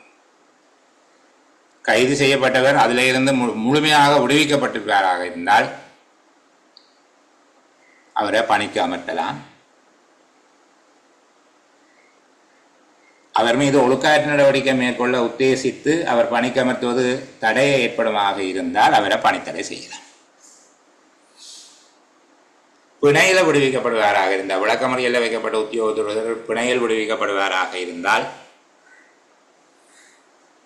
அவரை மீள சேவைக்கு அமர்த்துவது அரசாங்க சேவைக்கு பாதகமாக அமையாது என்று ஒழுக்காற்று அதிகாரி முடிவு செய்தால் அவரை பணிக்கு அமர்த்தலாம். பாதகமாக அமையும் என்றால் கட்டாய விடுமுறையில் வைக்க வேண்டும். அவர் மீது நடத்தப்பட இருக்கிற திணைக்கள விசாரணைக்கு தடை ஏற்படுத்துவாராக இருந்தால் பணித்தடை செய்யும். அநியாயமான குற்றம், லஞ்சம், ஊழல் தொடர்பாக நீதிமன்றத்தில் வழக்கு தாக்கல் செய்யப்பட்டிருக்கிற சந்தர்ப்பத்தில் அவர் பணித்தடை செய்யப்பட வேண்டும். அதிலேயும் அரசுக்கு எதிரான குற்றங்கள், லஞ்சம் என்பவை தவிர ஊழல் மற்றும் வேறு குற்றச்சாட்டுகள் தொடர்பாக எனில் 2 மாத காலப்பகுதிக்குள்ள அவர் தொடர்பான ஆரம்ப விசாரணையை நடத்தி அவருடைய நிர்வாக அதிகாரி அல்லது ஒழுக்காற்று அதிகாரி ஆணைக்குழுவுக்கு ஆரம்ப விசாரணை அறிக்கை சமர்ப்பிக்க வேண்டும். அவரை மீள சேவைக்கு அமர்த்துவது அரசாங்க சேவைக்கு பாதிப்பாக அமையாது என கருதப்படும் போது ஆணைக்குழு மீள சேவைக்கு அமர்த்த அனுமதிக்கும். அரசாங்க சேவைக்கு அபகீர்த்தி ஏற்படுத்தும் சந்தர்ப்பத்திலே அவருடைய பணித்தடை தொடர்ந்து நீடிக்கப்படுவதாக இருக்கும். நீதிமன்றத்தில் சட்ட நடவடிக்கை நடைபெற்றுக் கொண்டிருப்பது, நீதிமன்றத்தில் இப்போ சட்ட நடவடிக்கை ஆரம்பிக்கப்பட்டு விட்டது, சரிதான். அப்போது நடவடிக்கை மேற்கொள்ளப்பட்டிருக்கும் போது திணைக்கள விசாரணை நடத்துவதற்கு தடை ஏதும் கிடையாது. ஏதாவது பலத்த தடைகள் இருக்குமாக இருந்தால் அது நீக்கம் பெற நிறுத்தி வைத்து பின்னர் நடத்தலாம். நீதிமன்றத்தில் சட்ட நடவடிக்கை முடிவடையாமை என்பது திணைக்களத்தின் சட்ட நடவடிக்கையை முடிவுறுத்துவதற்கு அல்லது அது தொடர்பாக தண்டனை விதிப்பதற்கு, ஒழுக்காற்று கட்டளையை பிறப்பிப்பதற்கு தடையாக இருக்காது. அதுபோல் ஒழுக்காற்று விசாரணையில் இன்னும் முடிவு எட்டப்படாத சந்தர்ப்பத்தில் நீதிமன்றத்தினுடைய நடவடிக்கை முடிவடைந்திருந்தால் அவரை விடுவிச்சாச்சுன்னு வச்சுக்கொள்வோமே, நீதிமன்றத்தின் நடவடிக்கை முடிவடைந்திருந்தால் அது ஒழுக்காற்று விசாரணையை தொடர்ந்து நடத்துவதற்கு ஒரு தடையாக இருக்காது. நீதிமன்ற நடவடிக்கைகள் முடிவடைந்திருக்குது, ஒழுக்காற்று விசாரணை முடிவடையவில்லை, ஒழுக்காற்று விசாரணையை தொடர்ந்து நடத்துவதற்கு அது ஒரு தடை அல்ல. திணைக்கள விசாரணை மூலமாக விடுவிக்கப்பட்ட ஒரு உத்தியோகத்தர் அதே விடயத்துக்காக நீதிமன்றத்தினால் தண்டிக்கப்பட்டால் அவர் விடுவிக்கப்பட்டார் என்பது, திணைக்களத்தினால் விடுவிக்கப்பட்டார் என்பது 28ஆம் பிரிவின் கீழ் நடவடிக்கை எடுப்பதற்கு ஒரு தடை அல்ல.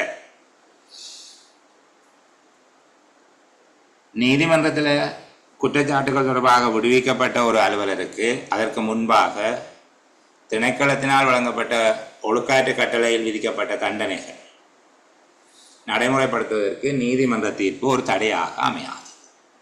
அப்போ 2 விஷயம் பார்க்கணும். நீங்கள் ரிலீஸ் பண்ணிட்டீங்க, நீதிமன்றம் தண்டிச்சிட்டுது, அவரை திருப்பி பிடிச்சி தண்டிக்கணும். நீங்கள் தண்டனை வழங்கிட்டீர்கள், நீதிமன்றம் விடுவிச்சிட்டுது, நீதிமன்றத்தின் கதையை பற்றி நீங்கள் அறிஞ்சு கொள்ள தேவையில்லை, நீங்கள் விதித்த தண்டனையை தொடர்ந்து நடைமுறைப்படுத்தலாம். சரிதானே? இதுதானே இதுக்கு ஏன் என்பதற்கான பலமான காரணங்கள் இருக்குது. நீதிமன்றத்தினாலே ஏற்றுக்கொள்ளப்படுகிற சாட்சியமா இல்லையா என்பதை பற்றி ஒழுக்காற்று அதிகாரி கவலைப்படாமல் தனக்கு கிடைக்கிற பொருத்தமான சாட்சியத்தை கொண்டு முடிவுக்கு வரலாம் என்று சொல்லி அமைச்சரவையினாலே அங்கீகரிக்கப்பட்டு வெளியிடப்பட்ட தாபன விதிக்கோவை சொல்லுது. ஆகவே அந்த அடிப்படையில் அது பொருத்தமானது கூட. 28வது, நீதிமன்றம் அல்லது நியதி சட்ட அதிகாரி ஒருவர் தண்டித்து விட்டார் என்றதுக்கு பிறகு நாங்களே நடவடிக்கை செய்ய வேண்டும். இது ஏற்கனவே நாங்களும் அவரும் பரலராக பயணம் செய்கிறோம், அல்லது நாங்கள் பயணத்தை ஆரம்பிக்கிற போது அவரையும் கூப்பிட வேணும் போல இருக்குது. அப்போது என்ன நடவடிக்கைன்றது தான் 27. ஒருக்கா தயவு செய்து அந்த 15 விஷயத்தையும் சுருக்கமாக குறித்து சொல்லி பார்த்து பக்கத்தில் இருக்கிற ஆள்கிட்ட கேட்டு பார்த்து அப்படி ஏதாவது செய்து கொள்ளுங்க.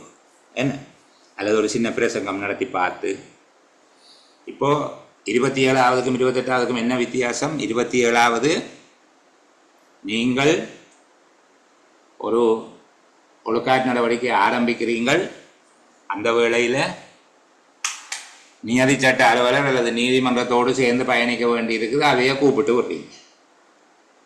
சரிதாங்க? நீங்கள் எப்படி நடவடிக்கை எடுக்கணும், அவர் எப்படி நடவடிக்கை எடுக்கணும், அவருடைய நடவடிக்கை தொடரும் வேளையில் உங்களுடைய நடவடிக்கை எப்படி இருக்கும், 2 பேரும் முந்தி பிந்தி ஓடுற நேரத்திலே அப்படி முடிவெடுக்கணும். நீதிமன்றம் உங்களுக்கு முந்தி ஓடிட்டுதுண்டா நீங்கள் என்ன நடவடிக்கை எடுக்கணும், அல்லது நீங்கள் முந்தி ஓடிட்டீங்க நீதிமன்றம் சிலோவாக ஓடுதுண்டா அப்போ நீங்கள் என்ன நடவடிக்கை எடுக்கணும் என்று சொல்லி பார்த்து அந்த 15 பகுதியையும் ஞாபகத்தில் வச்சிருங்க. தொடர்ச்சியாக அந்த ஒழுங்கில் சொல்லக்கூடியதாக இருந்தால் நல்லது. இப்போ 28ஆவது பகுதிக்குள்ளே வருகிறேன். இது நீங்களும் அவரும் சேர்ந்து எல்லாம் ஓடையில் நீங்கள் எங்கேயோ அலுவலாக இருந்த நீங்கள் திடீரென்று சொல்லி அவரோட சம்பவம் செய்துட்டு உங்களுக்கு அறிவிக்கிறேன். சரிதானே? யார்? நீதிமன்றமோ அந்த நியதி சட்ட உத்தியோகத்தரோ நீங்கள் அதை பற்றி அறிஞ்சிருக்கையில் அவர் திடீரென்று ஒரு சம்பவத்தை நடத்திட்டு உங்களுக்கு அறிவிக்கிறார், இப்படி புதினம் தெரியுமோ என்று சொல்லி கேட்கிறேன். அப்போது ஒரு நீதிமன்றத்தினால் ஒரு உத்தியோகத்தர் குற்றவாளியாக்கப்பட்டிருக்கிறார். சரிதானே?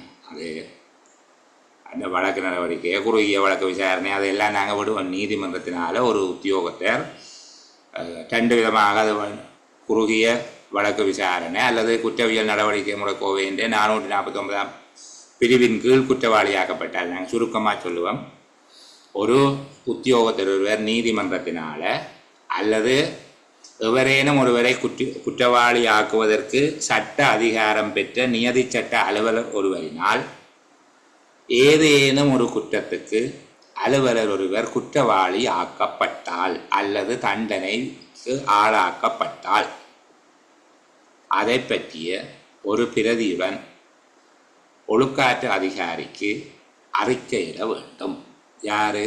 நீதிமன்றம் அல்லது நியதி சட்ட அலுவலர். வழக்கு அறிக்கையினுடைய உறுதிப்படுத்திய பிரதியோடு இதை பற்றி ஒழுக்காற்று அதிகாரிக்கு அறிக்கையிடுதல் வேண்டும். சுருக்கமாக ஒருக்கா சொல்லுவோமா? ஒரு நீதிமன்றத்தினால் அல்லது எவரேனும் ஒருவரை குற்றவாளியாக்குவதற்கு சட்டப்படி அதிகாரம் பெற்ற எவரேனும் ஒரு நியதி சட்ட அலுவலரினால் உத்தியோகத்தர் ஒருவர் குற்றங்களுக்கு குற்றவாளியாக்கப்பட்டால் அல்லது தண்டனைக்கு ஆளாக்கப்பட்டால் நீதிமன்றம் அல்லது குறிப்பிட்ட நியதி சட்ட அலுவலர் வழக்கு அறிக்கையின் உறுதிப்படுத்திய பிரதியோடு இது பற்றி ஒழுக்காற்று அதிகாரிக்கு அறிக்கையிட வேண்டும்.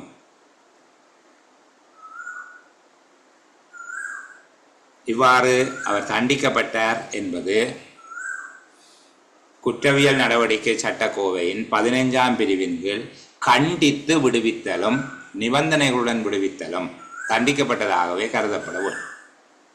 சரிங்களா? நீதிமன்றத்தினால கண்டிக்கப்பட்டு விடுவிக்கப்படுவது, எச்சரிக்கை செய்கிறது இல்லை. கண்டிக்கிறது வேறு, எச்சரிக்கை செய்கிறது வேறு. கண்டித்து விடுவிக்கப்படுதலும் நிபந்தனைகளுடன் விடுவிக்கப்படுதலும் அவர் குற்றவாளியாக்கப்பட்டார் என்பதாக கருதப்பட வேண்டும். அப்போ இந்த விடயத்தை நாங்கள் எளிமையாக இனி எழுத இயலும். சரிதானே? எவரேனும் ஒரு அலுவலர் நீதிமன்றத்தினாலேயோ அல்லது தண்டனை விதிப்பதற்கு அதிகாரம் பெற்ற நியதி சட்ட அலுவலர் ஒருவரினாலேயோ குற்றவாளியாக்கப்பட்டால் அல்லது தண்டனை விதிக்கப்பட்டால் அதை பற்றி நீதிமன்றம் அல்லது குறித்த நியதி சட்ட அலுவலர் வழக்கு அறிக்கையின் உறுதிப்படுத்திய பிரதியோடு ஒழுக்காற்று அதிகாரிக்கு அதை பற்றி அறிவிக்க வேண்டும். 2வது, கண்டித்து விடுதலை செய்யப்படுதல் அல்லது நிபந்தனைகளுடன் விடுதலை செய்யப்படுதலும் குற்றவாளி ஆக்கப்பட்டமை என்பதனுள் அடங்கும். 3வது, இவ்வாறு அறிக்கை கிடைத்தவுடன் இந்த நீதிமன்றத்தில் இருந்து அல்லது நியதி சட்ட அலுவலரிடமிருந்து அறிக்கை கிடைத்தவுடன் இந்த விடயம் தொடர்பாக ஏற்கனவே அலுவலருக்கு எதிராக முறைமை சார்ந்த ஒழுக்காற்று விசாரணை ஒன்று நடத்தப்பட்டிருக்க இல்லை, சரிதானே, அல்லது விசாரணை நடத்தும் எண்ணம் இல்லை என்றால் நீதிமன்றம் வழங்கிய தீர்மானங்களை கருத்தில் கொண்டு முறைமை சார்ந்த ஒழுக்காற்று விசாரணையை நடத்தாமலே சம்பந்தப்பட்ட அலுவலருக்கு எதிராக ஒழுக்காற்று கட்டளை ஒன்றை விதிப்பதற்கு ஒழுக்காற்று அதிகாரிக்கு அதிகாரம் உண்டு. சரிதானே? இப்போ பாருங்க, ஒரு முறைமை சார்ந்த ஒழுக்காற்று விசாரணையை நடத்தாமல் அலுவலருக்கு எதிராக ஒழுக்காற்று கட்டளையை பிறப்பிப்பதற்கு ஒழுக்காற்று அதிகாரிக்கு இந்த இடத்துல அதிகாரம் இருக்குது. இது தவிர எங்கு எல்லாம் அதிகாரம் இருக்குது என்று உங்களை கேட்டால் நீங்கள் தேடி எடுத்து எழுதக்கூடியதாக இருக்குமா என்கிறது தான் எங்கள் விடயம். சரியா? கடைசியாக அந்த விஷயத்திற்கு சமரி பண்ணி பார்க்க வேணும். நான் மறந்தால் நீங்கள் ஞாபகப்படுத்து. முறைமை சார்ந்த ஒழுக்காற்று விசாரணை ஒன்றை நடத்தாமலேயே அலுவலருக்கு எதிராக ஒழுக்காற்று கட்டளை ஒன்றை விதிப்பதற்கு ஒழுக்காற்று அதிகாரிக்கு அதிகாரம் உள்ள சந்தர்ப்பங்கள். எவ்வாறான சந்தர்ப்பங்களில் ஒழுக்காற்று அதிகாரி ஒருவர் முறைமை சார்ந்த ஒழுக்காற்று விசாரணை ஒன்றை நடத்தாமல் அலுவலர் ஒருவருக்கு எதிராக ஒழுக்காற்று கட்டளை ஒன்றை பிறப்பிக்க முடியும். இங்கே சொல்லப்பட்டிருக்குது, நீதிமன்றம் அல்லது நியதி சட்ட அலுவலர் ஒருவரால் உத்தியோகத்தர் ஒருவர் தண்டிக்கப்பட்டார் அல்லது குற்றவாளியாக்கப்பட்டார் என்கிற அறிக்கை கிடைக்கும் போது ஏற்கனவே அது தொடர்பில் ஒழுக்காற்று நடவடிக்கை மேற்கொள்ளப்பட்டிருக்காவிட்டால் அல்லது மேற்கொள்ளும் உத்தேசம் இல்லாவிட்டாலும் முறைமை சார்ந்த ஒழுக்காற்று விசாரணையை நடத்தாமலேயே அவருக்கு தண்டனையை விதிக்கலாம், ஒழுக்காற்று கட்டளையை பிறப்பிக்கலாம். அவ்வாறு ஒழுக்காற்று கட்டளையை பிறப்பிப்பதற்கு அடிப்படையாக குறிப்பிட்ட உத்தியோகத்தர் குற்றஞ்சாட்டப்பட்ட அலுவலர் குற்றவாளியாக தீர்மானிக்கப்பட்டுள்ளார். இரண்டாவது, அந்த குற்றங்களின் பாரதூர தன்மை. இந்த ரெண்டு விஷயத்தை தான் பார்க்க வேணும். நீதிமன்றம் எவ்வாறான தண்டனையை விதித்திருக்கிறது என்பதை பற்றி கருத்தில் கொள்ள தேவை. நீதிமன்றம் கடுமையான தண்டனையை விதித்திட்டது, ஆகவே நாங்கள் கடுமையான தண்டனை விதிக்கக்கூடாதுன்றோ, அல்லது நீதிமன்றம் தண்டனையை இலகுவாக கொடுத்திருக்கு நாங்கள் இலகுவாக கொடுக்க, நீதிமன்றத்தின் தண்டனையை அடிப்படையாக கொண்டு, அதாவது நீதிமன்றத்தின் தண்டனையினால் ஒழுக்காற்று அதிகாரி வழிநடத்தப்பட தேவையில்லை. ரெண்டு விஷயங்களை தான் பார்க்க வேணும். அவர் குற்றவாளியாக காணப்பட்டிருக்கிறார், ரெண்டாவது குற்றம் பாரதூரமானதா இல்லையா, இந்த விடயங்களை கருத்தில் கொண்டு ஒழுக்காற்று கட்டளையை பிறப்பிக்கலாம். இந்த அடிப்படையில் நீங்கள் அவருக்கு ஒரு ஒழுக்காற்று கட்டளையை பிறப்பித்தால், அந்த உத்தியோகத்தருக்கு ஒழுக்காற்று கட்டளையை பிறப்பித்தால், அவர் நீதிமன்ற தீர்ப்புக்கு எதிராக மேன்முறையீடு செய்யும் சந்தர்ப்பத்தில் அதை பற்றி முடிவு ஒன்று கிடைக்கும் வரைக்கும் உங்களுடைய ஒழுக்காற்று கட்டளையை நடைமுறைப்படுத்துவதை தாமதப்படுத்த வேண்டும். ஆனால் 27ஆம் பிரிவுக்கு கீழே நீங்கள் ஒரு விசாரணை செய்து அந்த விசாரணையில் அவருக்கு ஒழுக்காற்று கட்டளை பிறப்பிச்சிட்டீங்க, அதுக்கு பிறகு நீதிமன்றம் ஒரு தீர்ப்பு வழங்குது, நீதிமன்ற தீர்ப்புக்கு எதிராக அவர் மேன்முறையீடு செய்திருக்கிறார் என்கிற போது நீங்கள் உங்களுடைய ஒழுக்காற்று கட்டளை நடைமுறைப்படுத்துவதை தாமதப்படுத்த தேவையில்லை. நீங்கள் முறைமை சார்ந்த ஒழுக்காற்று விசாரணையை நடத்தி வழங்கிய ஒரு ஒழுக்காற்று கட்டளையை நீதிமன்ற தீர்ப்புக்கு எதிராக அவர் மேன்முறையீடு செய்திருக்கிறார் என்ற அடிப்படையில் தாமதப்படுத்த வேண்டியது இல்லை. ஆனால் நீங்கள் முறைமை சார்ந்த ஒழுக்காற்று விசாரணை எதையும் நடத்தாமல் நீதிமன்ற தீர்ப்பின் அடிப்படையில் ஒழுக்காற்று கட்டளையை பிறப்பித்துள்ள போது மட்டும் அவர் நீதிமன்ற தீர்ப்புக்கு எதிராக மேன்முறையீடு செய்திருப்பின் உங்களுடைய ஒழுக்காற்று கட்டளை நடைமுறைப்படுத்துவதை அல்லது ஒழுக்காற்று கட்டளை விதிப்பதை தாமதப்படுத்த வேண்டும். ஆனால் உத்தியோகத்தர் பணித்தடை செய்யப்பட்டிருந்தால் தொடர்ந்தும் அவர் பணித்தடையிலேயே இருக்கலாம். சரிதான்? அவருக்கு எதிராக நீங்கள் ஒழுக்காற்று நடவடிக்கை எடுக்கிறதுக்கு காரணங்கள் இருந்தால் நீதிமன்றத்தினாலே அல்லது நீதிச்சட்ட அலுவலர்னாலே அவர் விடுவிக்கப்பட்டிருந்தால் கூட, விடுதலை செய்யப்பட்டிருக்கிறார் அல்லது அவர் சுத்தவாளி என்று அறிவிக்கப்பட்டிருக்கிறார், குற்றவாளி இல்லை என்று தீர்மானிக்கப்பட்டால் கூட நீங்கள் ஒழுக்காற்று நடவடிக்கை எடுக்கிறதுக்கு தடை இல்லை. நீங்கள் ஒழுக்காற்று நடவடிக்கை எடுக்கிறதாக இருந்தால் நீதிமன்ற தீர்ப்பு உங்களை கட்டுப்படுத்தாது. ஆனால் நீதிமன்ற தீர்ப்பை பின்பற்றி நீங்கள் ஒரு தீர்ப்பை கொடுத்தா தான் நீதிமன்ற தீர்ப்பு கேள்விக்குள்ளாகும் போது நீங்களும் அவர் முடிவு தெரியும் வரைக்கும் அதை நிப்பாட்டி வைக்கவர். நீங்கள் முறையான விசாரணை நடத்தியிருந்தால் அல்லது ஆரம்ப விசாரணை தொடங்கி இருந்தால் அதுகளுக்கு நீங்கள் தடை செய்ய தேவையில்லை. அல்லது முறைமை சார்ந்த விசாரணையில் ஒரு ஒழுக்காற்று கட்டளை பிறப்பித்திருந்தால் அதை மாற்றி அமைக்க தேவையில்லை. சரிதானே? இதில் நீதிமன்ற தீர்ப்பின் அடிப்படையில் தீர்ப்பு நீங்கள் ஒரு ஒழுக்காற்று கட்டளை பிறப்பிக்கப்பட்டு அதற்கு தண்டனை விதிக்கப்பட்ட சந்தர்ப்பத்தை தவிர வேறு வகையில் அந்த உத்தியோகத்தருக்கு எதிராக நீங்கள் வழங்கிய தீர்ப்பில் மறுபரிசீலனை செய்ய தேவையில்லை என்கிறத சுருக்கமாக வச்சுக்கொண்டீங்கண்டா சரி.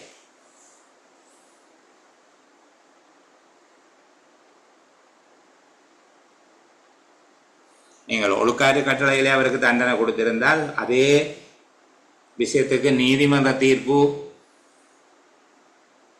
மேன்முறையீட்டு நீதிமன்றத்தினால் தள்ளுபடி செய்யப்பட்டது என்று வச்சுக்கொள்வோம். இப்போ நீங்கள் நீதிமன்றத்தில் ஒரு விசாரணை நடக்குது, நீங்களும் விசாரணை செய்து நீங்கள் ஒழுக்காற்று கட்டளை பிறப்பிச்சிட்டீங்கள். அதே விடயத்துக்கு நீதிமன்றமும் அவரை தண்டிக்குது. அவர் நீதிமன்ற தீர்ப்புக்கு எதிராக மேன்முறையீடு செய்கிறார். மேன்முறையீட்டில் அவர் விடுவிக்கப்பட்டு விட்டார். இப்போது நீங்கள் வழங்கிய தண்டனையிலிருந்து விடுவிக்கும்படி அவர் அதை கோருகிறார். என்ன, நீங்கள் வழங்கின தண்டனை எப்பவும் நான் அடிப்படையாக நீங்கள் கொள்ள வேண்டியது இப்படி வச்சுக்கொள்ளுங்க. நீங்கள் விசாரணை செய்து நீங்கள் தண்டனை கொடுத்திருந்தால் அது தொடர்பில் நீதிமன்ற தீர்ப்பில் ஏற்படுகிற மாற்றங்கள் தொடர்பில் நீதிமன்றம் விடுவிச்சிட்டது, நீதிமன்றம் தண்டிச்சிட்டது, அல்லது நீதிமன்ற தீர்ப்புக்கு எதிராக மேன்முறையீடு செய்து அவர் தப்பி பிழைத்தார், எந்த காரணத்தின் அடிப்படையிலே நீங்கள் அவரை விடுவிக்க வேண்டிய அவசியம் இல்லை. ஒரே ஒரு இடத்துல தான் உங்களுக்கு பிரச்சனை வரும். நீங்கள் முறைமை சார்ந்த ஒழுக்காற்று விசாரணை நடத்தாமல் நீதிமன்றம் என்ன செய்ததோ அதை பின்பற்றி நீங்களும் தண்டனை கொடுத்துட்டீங்கன்னா இப்போது நீதிமன்ற தீர்ப்பு கேள்விக்குள்ளாகும் போது நீங்கள் உங்களுடைய ஒழுக்காற்று கட்டளையை நிறுத்தி வைக்க வேண்டி இருக்கும். அது தொடர்பாக முடிவு கிடைக்கிற வரைக்கும் நீதிமன்றம் தீர்ப்பு நீக்கப்படுமாக இருந்தால், தள்ளுபடி செய்யப்படுமாக இருந்தால் அதை அடிப்படையாக கொண்டு நீங்கள் ஒழுக்காற்று கட்டளையை விதிக்கலாம். ஆனால் வேறு ஒரு ஒழுக்காற்று நடவடிக்கையை தொடர்வதற்கு உங்களுக்கு தடை இல்லை. நீங்கள் ஆரம்ப விசாரணை, முறைமை சார்ந்த விசாரணையை நடத்துவதற்கு அது தடையாக அமையாது. சரிதானே? அடுத்தது 2 சின்ன விடயங்கள். இந்த 2ஐயும் ஒன்றாக சேர்த்து கேள்வி கேட்கறதுக்கு வாய்ப்பு இருக்குது. இப்போ நான் ஏற்கனவே சொன்ன பகுதி சம்பந்தமாக 28வது தொடர்பில், அதாவது அரசாங்க அலுவலர் ஒருவருக்கு எதிராக நீதிமன்றம் அல்லது நியதி சட்ட அதிகாரி ஒருவர் விதிக்கும் கட்டளைகளை கவனத்தில் கொண்டு உத்தியோகத்தர் ஒருவருக்கு எதிராக மேற்கொள்ளக்கூடிய ஒழுக்காற்று நடவடிக்கை பற்றிய முக்கியமான அம்சங்கள். 27 என்னென்று பார்த்துட்டீங்க, நான் திரும்ப சொல்லி குழப்ப இல்லை. 27க்கும் 28க்கும் உள்ள வித்தியாசத்தை புரிஞ்சு கொள்ளுங்க. ஒரு கட்டுரை கேள்வியை கேட்கலாம், ஏனென்றால் உங்களுக்கு பரப்பெல்ல சுருக்கமானது. லிமிட்டட் ஆகிறது என்றால் 2ஐயும் சேர்த்து தான் பின்னுக்கு 5 கேள்வி போடணும். எஃப்ஆரையும் ஈகோடையும் சேர்த்து போடணும். உங்களுக்கு அந்த பிரச்சனை இல்லை. ஈகோடை மட்டும் போடலாம். ஈகோடுன்னு நான் சொல்கிறது பிஎஸ்சி ரெகுலேஷனும் ஈகோட் தான். அது முதல் 5 அத்தியாயங்களுக்கும் பிரதியீடு தானே. இப்போ பிஎஸ்சி ரெகுலேஷன் முதலாவது தாவன விதிக்கோவை தொகுதி, 2வது தாவன விதிக்கோவையின் தொகுதி. இதுக்குள்ளே தானே ஒரு பேப்பர் தனியாக வரப்போகுது. அப்போ அங்கே கட்டுரை கேள்விகளுக்கான வாய்ப்புகள் பெரும்பாலும் 48ஆம் அத்தியாயத்தில் அதிகம். சரிதானே? அதே போல் நீங்கள் கட்டுரை கேள்விகளை இன்னும் அதிகமாக எதிர்பார்க்கக்கூடியது 2 கேள்விகளையாவது நீங்கள் குறைஞ்சது எதிர்பார்க்கலாம். பொதுச்சேவை ஆணைக்குழுவின் நடைமுறை விதிகளில், பொதுச்சேவை ஆணைக்குழுவின் நடைமுறை விதிகளில் கவனம் இருக்கணும். அதில் சில வேளைகளில் ஒரு அத்தியாயம் அப்படியே கேட்பார், ஒரு அத்தியாயத்தை அப்படியே கேட்கறதுக்கு வாய்ப்பு இருக்குது. சரிதானே? அப்படி கேட்கக்கூடிய அத்தியாயங்கள் இப்போ ஓய்வு பெறுதல், சேவை மூப்பு, இந்த மாதிரியான அத்தியாயங்கள் இருக்குது. அதை பற்றி நீங்கள் ஒரு அழகான பிரசங்கம் செய்யக்கூடிய மாதிரி ப்ரிப்பேர் பண்ணி வச்சுக்கொள்ளுங்க. சரிங்க? நாள் கிட்ட வர இன்னும் 20 நாள் இருக்குது என்கிற போது நீங்கள் இன்னும் தீயா வேலை செய்யணும் குமார்ன்ற மாதிரி நிற்கும். அப்போ திரும்ப சொல்லி பார்க்கணும். இப்போ ஒரு 10 நாளைக்குள்ளே எல்லாத்தையும் செய்து ஒருக்கா அடுக்கி வச்சுட்டீங்களா, திருப்பி 2ஆம் தரம் அடுத்து வருகிற 10 நாளுக்குள்ளே ஒருக்கா நீங்கள் அதை திருப்பி சொல்லி பார்க்கலாம். ஒரு விஷயத்தை 4 தரம் 5 தரம் ஒரு கேப் விட்டு ஒரு சுழற்சி முறையில் சொல்லி பார்த்து கொண்டு வாங்க. இப்போ இன்றைக்கு இது படிச்சுட்டிங்கன்னா ஒரு 2 நாள் விட்டு திருப்பி ஒருக்கா சொல்லி பாருங்க, பிறகு ஒரு 2 நாள் விட்டு சொல்லி பாருங்க. இப்படி குறிப்பிட்ட கட்டுரை வினாக்களை உங்களால் ஒரு 50 கட்டுரை வினாக்கள் தயார் செய்ய இயலும். ஒரு 50 கட்டுரை வினாக்களை தயார் செய்து வச்சுக்கொண்டு இந்த 50ஐயும் ஒரு 5 நாளைக்கு ஒருக்கா, ஒரு நாளைக்கு 10 ரிப்பீட் பண்ணி சொல்லி கொண்டு வாங்க. அப்படி திரும்ப அந்த விஷயங்களை பார்த்து கொண்டு வரைக்கும் அது உங்களுடைய நிரந்தர ஞாபக அடுக்குகளில் போய் சேர்ந்துடும். சரிதான், டெம்பரரி மெமரியில இருந்து பெர்மனன்ட் மெமரிக்கு போயிடும். அதை எழுதுகிற போது அதை அந்த சொல்லுகிறதுக்கு ஒரு ஐடியா வச்சுக்கொள்ளும். சும்மா அதில் இருக்கிற மாதிரியே கொண்டு போய் சுவரில் தலையை மோதுற மாதிரி மோதக்கூடாது. இது எப்படி எளிமையாக சொல்லலாம் என்ற அந்த பகுதிகளை உள்ளடக்கினதா ஒரு காலம் கூட நடவடிக்கைகளை தொடருங்க. இப்போ இதில் நாங்கள் அடுத்த பகுதி 29ஆம் பகுதி 30ஆம் பகுதி பார்க்குறதுக்கு முன்னால் ஒரு சின்ன ஓய்வு ஒன்று எடுத்துக்கொண்டு கதைக்க போகும்.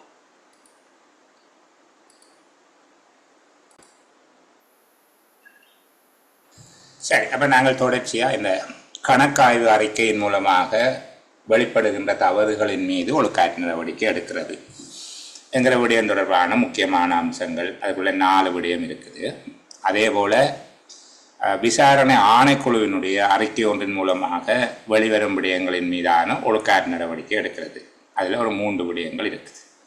இப்போ இந்த ரெண்டையும் சில வேளைகளில் சேர்த்து ஒரு கேள்வியாக கேட்கலாம். இப்படியெல்லாம் கேட்பார்கள் என்பதை நாங்கள் கொஞ்சம் கூட யோசிக்கிறோம். அவர்கள் சில வேளை எங்களை விட மென்மையாக யோசிக்கலாம், அபூர்வமாக எங்களை விட கடுமையாக யோசிக்கிறவர்களும் இருப்பினும். இப்போ நான் அடிக்கடி சொல்லுகிற விடயம் கடுமையான பயிற்சி இருந்தால் சண்டை இலகுவாக இருக்கும். இப்போ நாங்கள் கடுமையாக பயிற்சியை செய்து கொண்டு போகிறோம்.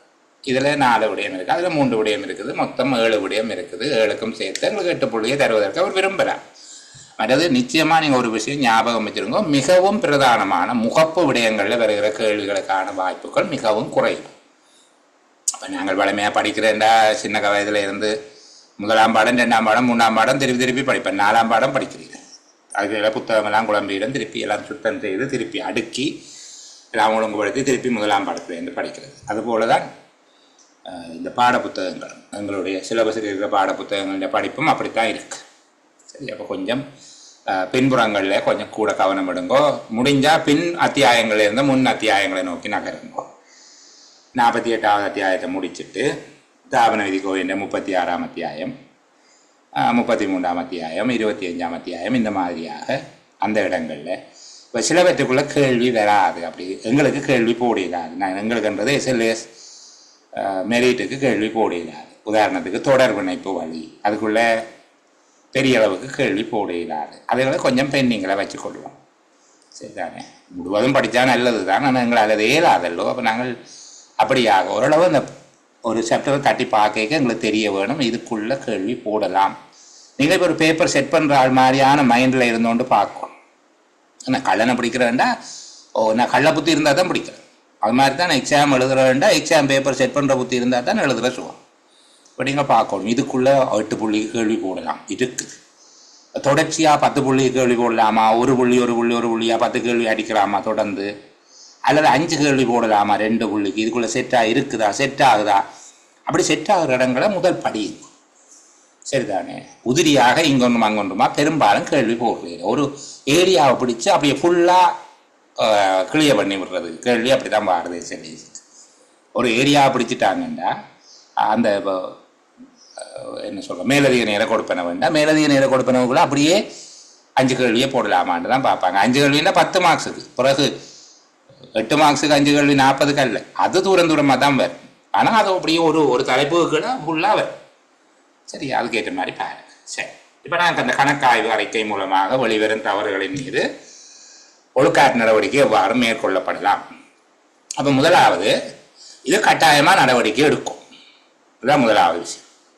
அதாவது பொது கணக்காய்வு அறிக்கை ஒன்று, கணக்காய்வாளர் தலைமை அதிபதியினால் சமர்ப்பிக்கப்பட்ட அறிக்கை என்று சொல்லப்பட்டாலும் அது பொது கணக்காய்வு அறிக்கையை தான் நாங்கள் கணக்காய்வாளர் தலைமை அதிபதி அல்லது அவருடைய பிரதிநிதிகள் தான் அதை செய்ய போயிடும். நாங்கள் பொது கணக்காய்வு அறிக்கைன்னு மனசுக்க வச்சுக்கொள்வோம். கணக்காய்வாளர் தலைமை அதிபதி சமர்ப்பித்துள்ள அறிக்கை ஒன்றில் ஒரு அலுவலர் அல்லது அலுவலர்கள் குழு அவர்களுடைய கவனஈனம், ஊக்கக்குறைவு அல்லது விதிமுறைகளுக்கு அமைவாக செயற்படாமை, இவற்றால் முறைகேடாக ஒரு செயலை செய்திருக்கிறார்கள், துர்நடத்தை ஒன்றை செய்திருக்கிறார்கள் என்று சுட்டிக்காட்டப்பட்டுள்ள சந்தர்ப்பத்தில் ஒழுக்காற்று அதிகாரி கட்டாயமான முறையில் அவர்களுக்கு எதிராக முறைமைசார் ஒழுக்காற்று நடவடிக்கை எடுக்க வேண்டும். அப்போ முறைமைசார் ஒழுக்காற்று நடவடிக்கை எடுக்க வேண்டும் என்றால் ஃபார்மல் இன்குவாரியை தான் சொல்கிறேன். முறைமை சார்ந்த ஒழுக்காற்று விசாரணையில் அந்த அலுவலர்களுக்கு எதிரான குற்றச்சாட்டுக்களை நிரூபிப்பதற்கு கணக்காய்வு அறிக்கை எல்லா அம்சங்களிலும் பொருந்துமாக இருந்தால் ஆரம்ப விசாரணையை செய்யாமலே அந்த அறிக்கை அடிப்படையாக வைத்துக்கொண்டு குற்றப்பத்திரம் ஒன்றை வழங்கி முறைமைசார் ஒழுக்காற்று விசாரணை ஒன்றை நடத்தலாம். ஆரம்ப விசாரணை நடத்துதல், ஆரம்ப விசாரணை அறிக்கை வருதல், இந்த ரெண்டும் நடக்காது. அதற்கு பதிலாக 3ஆம் கட்டத்தில் இருந்து தொழிலை ஆரம்பிக்கலாம். கணக்காய்வு அறிக்கை, பொது கணக்காய்வு அறிக்கை அடிப்படையாக வைத்துக்கொண்டு அந்த பொது கணக்காய்வு அறிக்கை எல்லா விதத்திலையும் குற்றத்தை நிரூபிப்பதற்கு போதுமான ஆதாரமாக இருக்க வேண்டும். அப்படி இருந்தால் குற்றப்பத்திரத்தை வழங்கி முறைமைசார் ஒழுக்காற்று நடவடிக்கையை ஆரம்பிக்கலாம். சில வேளையில் இந்த கணக்காய்வாளர் தலைமை அதிபதியினுடைய அறிக்கை, அதாவது முறைமை சார்ந்த விசாரணைக்கு பொருத்தமாக காணாது போல இருக்குது என்றிருந்தார். அதாவது முறைமைசார் ஒழுக்காற்று விசாரணையில் குற்றங்களை நிரூபிப்பது கடினம், கணக்காய்வு அறிக்கையை மட்டும் அடிப்படையாக வைத்துக்கொண்டு குற்றப்பத்திரம் ஒன்றை தயாரிப்பது அல்லது முறைமை சார்ந்த ஒழுக்காற்று விசாரணையில் குற்றங்களை நிரூபிப்பது கடினம் என ஒழுக்காற்று அதிகாரிக்கு தெரிய வரும்போது கணக்காய்வு அறிக்கையில் குறிப்பிடப்பட்டுள்ள துர்நடத்தை தொடர்பான விடயங்களை மேலும் உறுதிப்படுத்திக் கொள்வதற்கு, அதாவது போதிய ஆதாரங்களை தேடிக்கொள்வதற்கும் குற்றம் நிகழ்ந்ததை மேலும் உறுதிப்படுத்திக் கொள்வதற்கும் தாமதமில்லாமல் ஆரம்ப புலனாய்வு ஒன்றை நடத்த வேண்டும். ஆரம்ப புலனாய்வு ஒன்று நடத்த வேண்டும். ஆரம்ப புலனாய்வு அறிக்கையில் குற்றம் புரியப்பட்டதாக பொதுவாக தென்படுமாக இருந்தால் ஏற்கனவே நாங்கள் சொல்லப்பட்ட இந்த ஒழுங்குமுறையில் தாவன விதி கோவையினுடைய இந்த ஏற்பாடுகளுக்கு அமைவாக ஒழுக்காற்று நடவடிக்கையை அவர் செய்யலாம். அதாவது ஆரம்ப விசாரணை நடக்கிறது, ஆரம்ப விசாரணை அறிக்கைப்படுதல், குற்றச்சாட்டுகளை வழங்குதல், காரண விளக்கம் பெறுதல் என்கிற அந்த படிமுறைகளுக்கூடாக அவருடைய ஒழுக்காற்று நடவடிக்கையை கொண்டு போகலாம். உலக கணக்காய்வு அறிக்கையில் குறிப்பிடப்படுகின்ற ஒரு விடயம் தொடர்பாகவும் இதே நடைமுறைகளை பின்பற்றலாம். உலக கணக்காய்வு அறிக்கையில் கூறப்பட்டிருக்கக்கூடிய விடயங்கள் தொடர்பாகவும் இதே நடைமுறைகளை பின்பற்றலாம். இப்போ பாருங்க, இப்போ இதில் எங்களுக்கு கிளியர். நாங்கள் 4 விஷயமும் நாங்கள் கூப்பிட்டு கேட்டால் சொல்லுவோம். புத்தகத்தை எடுக்கணும், பார்க்கணுன்றது இருக்கோ. கணக்காய்வு அறிக்கை மூலமாக வெளிவரும் தகவல்களை அடிப்படையாக வைத்துக்கொண்டு ஒழுக்காற்று நடவடிக்கை எடுக்கிற பற்றின முக்கியமான விஷயங்கள் என்ன என்று சொல்லுங்கள். முதலாவது, கணக்காய்வாளர் தலைமை அதிபதியின் அறிக்கையில் ஒரு அலுவலரோ அல்லது அலுவலர்கள் மீதோ அவர்களுடைய துர்நடத்தை தொடர்பான தகவல்கள் வெளிப்படமாக இருந்தால் அவர்கள் மீது கட்டாயமாக ஒழுக்காற்று நடவடிக்கை எடுக்க வேண்டும். கணக்காய்வு அறிக்கை அவர்கள் மீது ஆன குற்றங்களை நிரூபிப்பதற்கு எல்லா வகையிலும் போதுமானதாக இருந்தால் அது தொடர்பில் நாங்கள் கவனம் செலுத்தி உடனடியாகவே அவருக்கு குற்றப்பத்திரம் ஒன்றை வழங்கி முறைமை சார்ந்த ஒழுக்காற்று விசாரணையிலிருந்து சம்பவத்தை நிகழ்த்தலாம். போதுமானதாக அமையாது என்றால் குற்றத்தை நிரூபிப்பதற்கு அல்லது குற்றச்சாட்டு தாள் ஒன்றை வழங்குவதற்கு கணக்காய்வு அறிக்கை போதுமானதாக அமையாது என்று ஒழுக்காற்று அதிகாரி கருதினால் அந்த விடயங்களை முன்னிறுத்தி ஆரம்ப புலனாய்வு ஒன்றினை நடத்தலாம். ஆரம்ப புலனாய்வில் குற்றம் நிகழ்ந்ததாக மேலோட்டமாக தென்படுமாக இருந்தால் குற்றப்பத்திரத்தை வரைந்து மேற்கொண்டு நடவடிக்கை எடுக்கலாம். அதுபோல மறைமுகமாக இன்னொரு விடயம் இருக்குது, அப்படி மேலோட்டமாக தென்பட இல்லை என்றால் அந்த அளவிலேயே வைக்கலாம் என்று அது எழுத தேவையில்லை. நாங்கள் இது சொன்னால் அது சொன்னதாக கருத்து. அடுத்த உலக கணக்காய்வு விசாரணை அறிக்கையின் மூலமாகவும் துர்நடத்தை தொடர்பாக வெளிப்படும் போது இதே நடவடிக்கை எடுக்கலாம். நாங்கள் இதை இப்படி சொல்லுகிறோம், எழுதுகிற போது அதில் இருக்கிற இந்த சொற்களை பிரயோகிக்க போகும். எவரேனும் ஒரு அலுவலர் அல்லது அலுவலர் குழு அவர்களுடைய கவனம், ஊக்கக்குறைவு அல்லது நடைமுறையில் உள்ள மதியுரைகளை பின்பற்றாமல் செயற்பட்டதன் காரணமாக முறைகேடான ஒரு செயல் அல்லது துர்நடத்தை ஒன்றை செய்துள்ளதாக குறிப்பிட்ட சுட்டிக்காட்டப்பட்டுள்ள சந்தர்ப்பத்தில் ஒழுக்காற்று அதிகாரி கட்டாயமாக அந்த அலுவலருக்கு அல்லது அலுவலர்களுக்கு எதிராக ஒழுக்காற்று நடவடிக்கை எடுக்க வேண்டும் என்று நாங்கள் பிறகு இந்த இதில் இருக்கக்கூடிய நிர்வாக சட்ட மொழியை அப்படியே பிரயோகிக்கப்படலாம். முதல்ல எங்களுக்கு விஷயம் தெரிய வேணும். சில வேளை இந்த மொழியை பிரயோகிக்காவிட்டால் கூட பரவாயில்ல, விஷயத்தை எழுதி போட்டு வரைக்குள்ள 8க்கு 6 புள்ளி எடுத்துடுவோம்.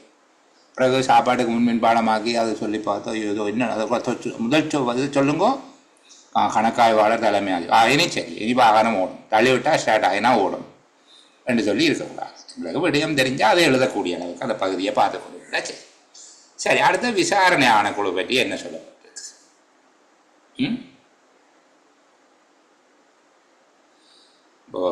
தகுந்த வகையில் நியமிக்கப்பட்ட ஒரு விசாரணை ஆணைக்குழு அறிக்கையின் மூலமாக ஒரு அலுவலருக்கு எதிராக துர்நடத்தை பற்றிய குற்றச்சாட்டுகள் முன்வைக்கப்பட்டிருந்தால் ஆணைக்குழு அறிக்கையில் அந்த குற்றச்சாட்டுகள் சுட்டிக்காட்டப்பட்டு பாராளுமன்றம் அல்லது நீதிமன்றத்தினால் சம்பந்தப்பட்ட அலுவலருக்கு தண்டனை விதிக்கப்பட்டிருந்தால் உத்தியோகத்தர் 28ஆம் பிரிவின்படி நடவடிக்கை எடுக்கவும். 28ஆம் பிரிவின்படி நடவடிக்கை எடுக்கிறேன்னா அதை எழுத தேவையில்லை. 28ஆம் பிரிவுண்டா என்ன என்று சொல்ல தேவையில்லை. சரிதான். நாங்கள் தண்டனை விதித்தா நீங்களும் தண்டனை விதிக்கணும், அவர் மேன்முறையீடு செய்தால் நீங்கள் பார்த்து கொண்டு போகணும் எல்லாம் எழுத தேவையில்லை. 28ஆம் பிரிவுங்கள் தாவர விதிக்கோவேன்னு 48ஆம் அத்தியாயத்தில் 28ஆம் பிரிவுகள் நடவடிக்கை எடுக்கணும், அவ்வளவுதான். சரிதானே? அதாவது வலுவில் உள்ள சட்டத்தின் கீழ் தகுந்த அதிகாரம் அளிக்கப்பட்டு நியமிக்கப்பட்ட விசாரணை ஆணைக்குழுவின் அறிக்கையில் ஒரு அரசாங்க அலுவலருக்கு எதிராக துர்நடத்தை குற்றச்சாட்டுகள் முன்வைக்கப்பட்டிருந்து அந்த குற்றச்சாட்டுகள் ஆணைக்குழுவினால் சமர்ப்பிக்கப்பட்டு பாராளுமன்றத்தினால அல்லது நீதிமன்றத்தினால சம்பந்தப்பட்ட அலுவலருக்கு தண்டனை விதிக்கப்பட்டால் ஒழுக்காற்று அதிகாரி தாவன விதிக்கோவையின் 48வது அத்தியாயம் 28ஆம் பிரிவின் கீழ் நடவடிக்கை எடுக்க வேண்டும்.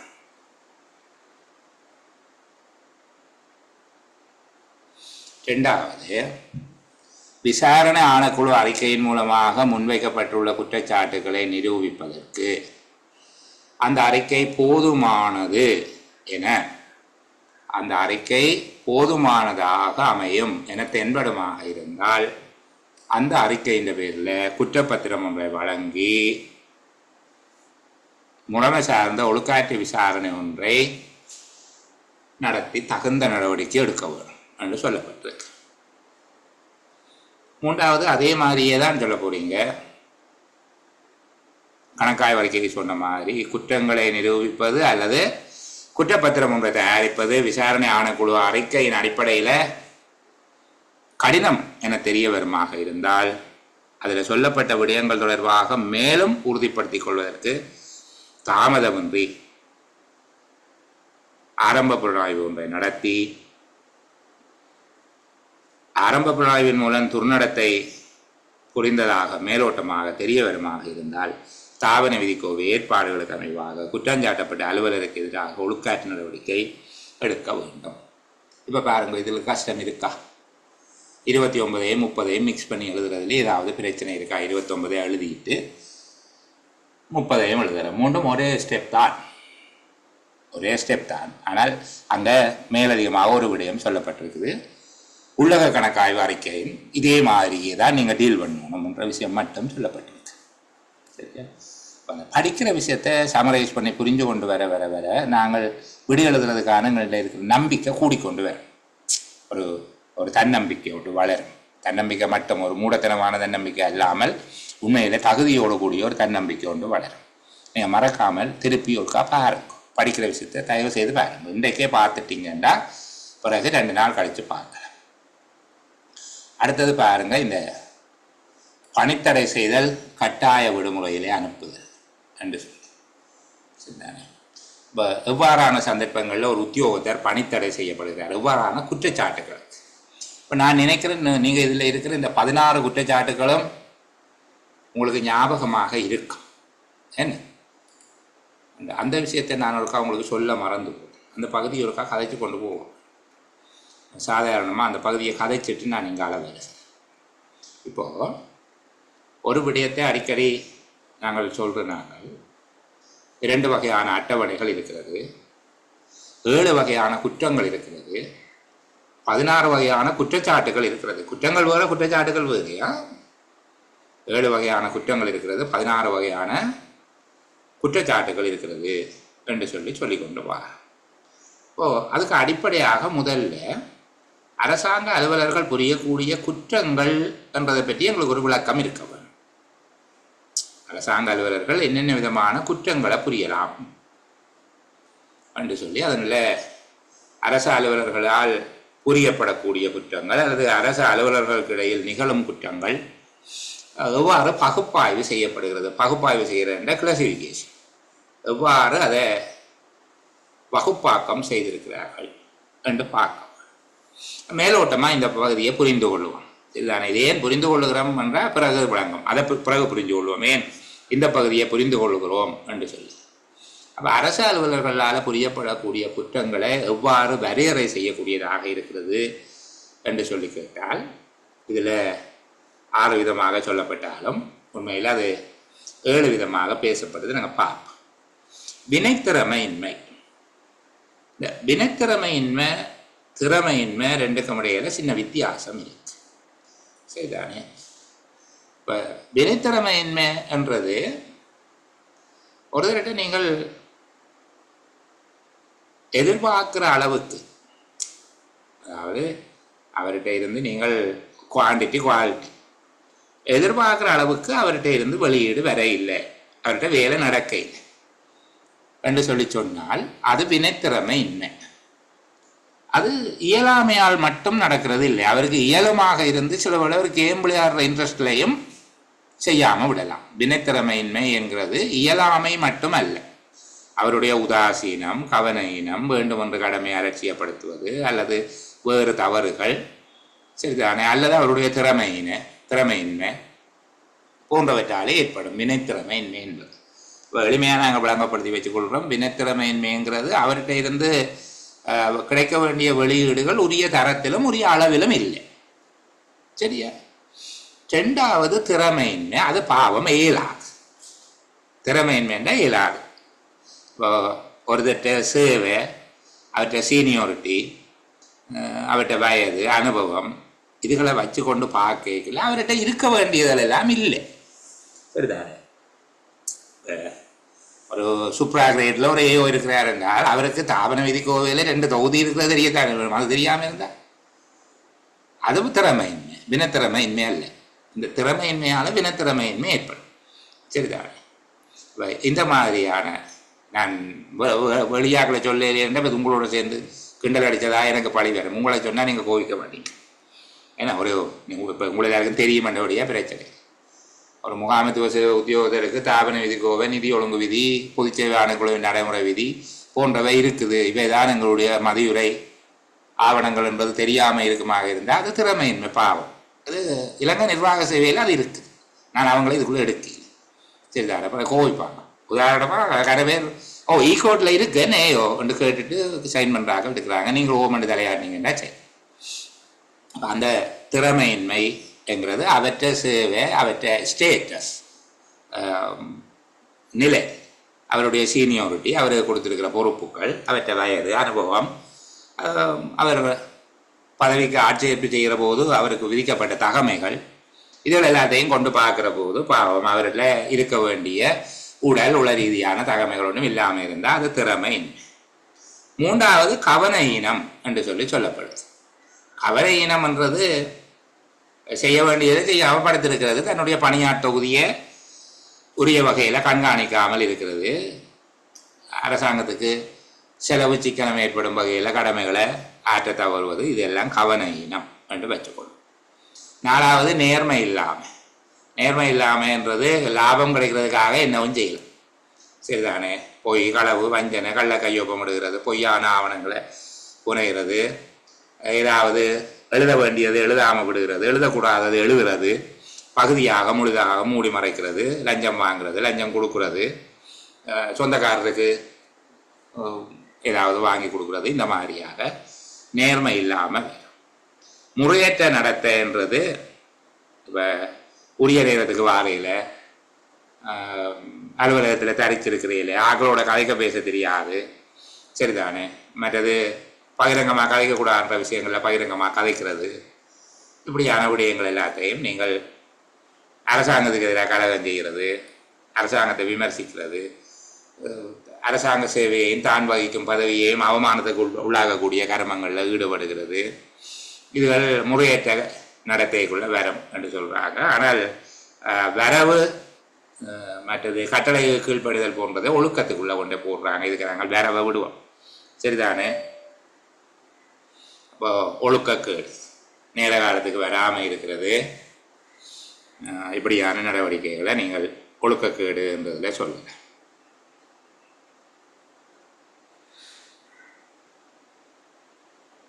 இப்போ இப்படி இருக்கக்கூடிய இந்த விஷயங்களை எடுத்து வச்சு கொண்டு தான் இந்த 7 விதமான அலுவலர்கள் புரியக்கூடிய குற்றங்களை எடுத்து வச்சு கொண்டு தான் நாங்கள் இந்த 1ஆம் அட்டவணை 2ஆம் அட்டவணை என்று சொல்லி 2 அட்டவணைகளை தயாரிக்கிறோம். இந்த அட்டவணையெல்லாம் உங்களுக்கு தெரியும், இருந்தாலும் நான் உங்களை ஞாபகப்படுத்தி போட்டு போக வேணும் என்றதுக்காக செய்யுதுன்னா சரி. அப்போ நாங்கள் ஒரு கால் 1ஆவது அட்டவணையை பார்த்து கொண்டு அரசாங்க அலுவலர்களால் புரியப்படக்கூடிய 1ஆவது அட்டவணை என்று சொல்லி ஒரு பாருங்களே.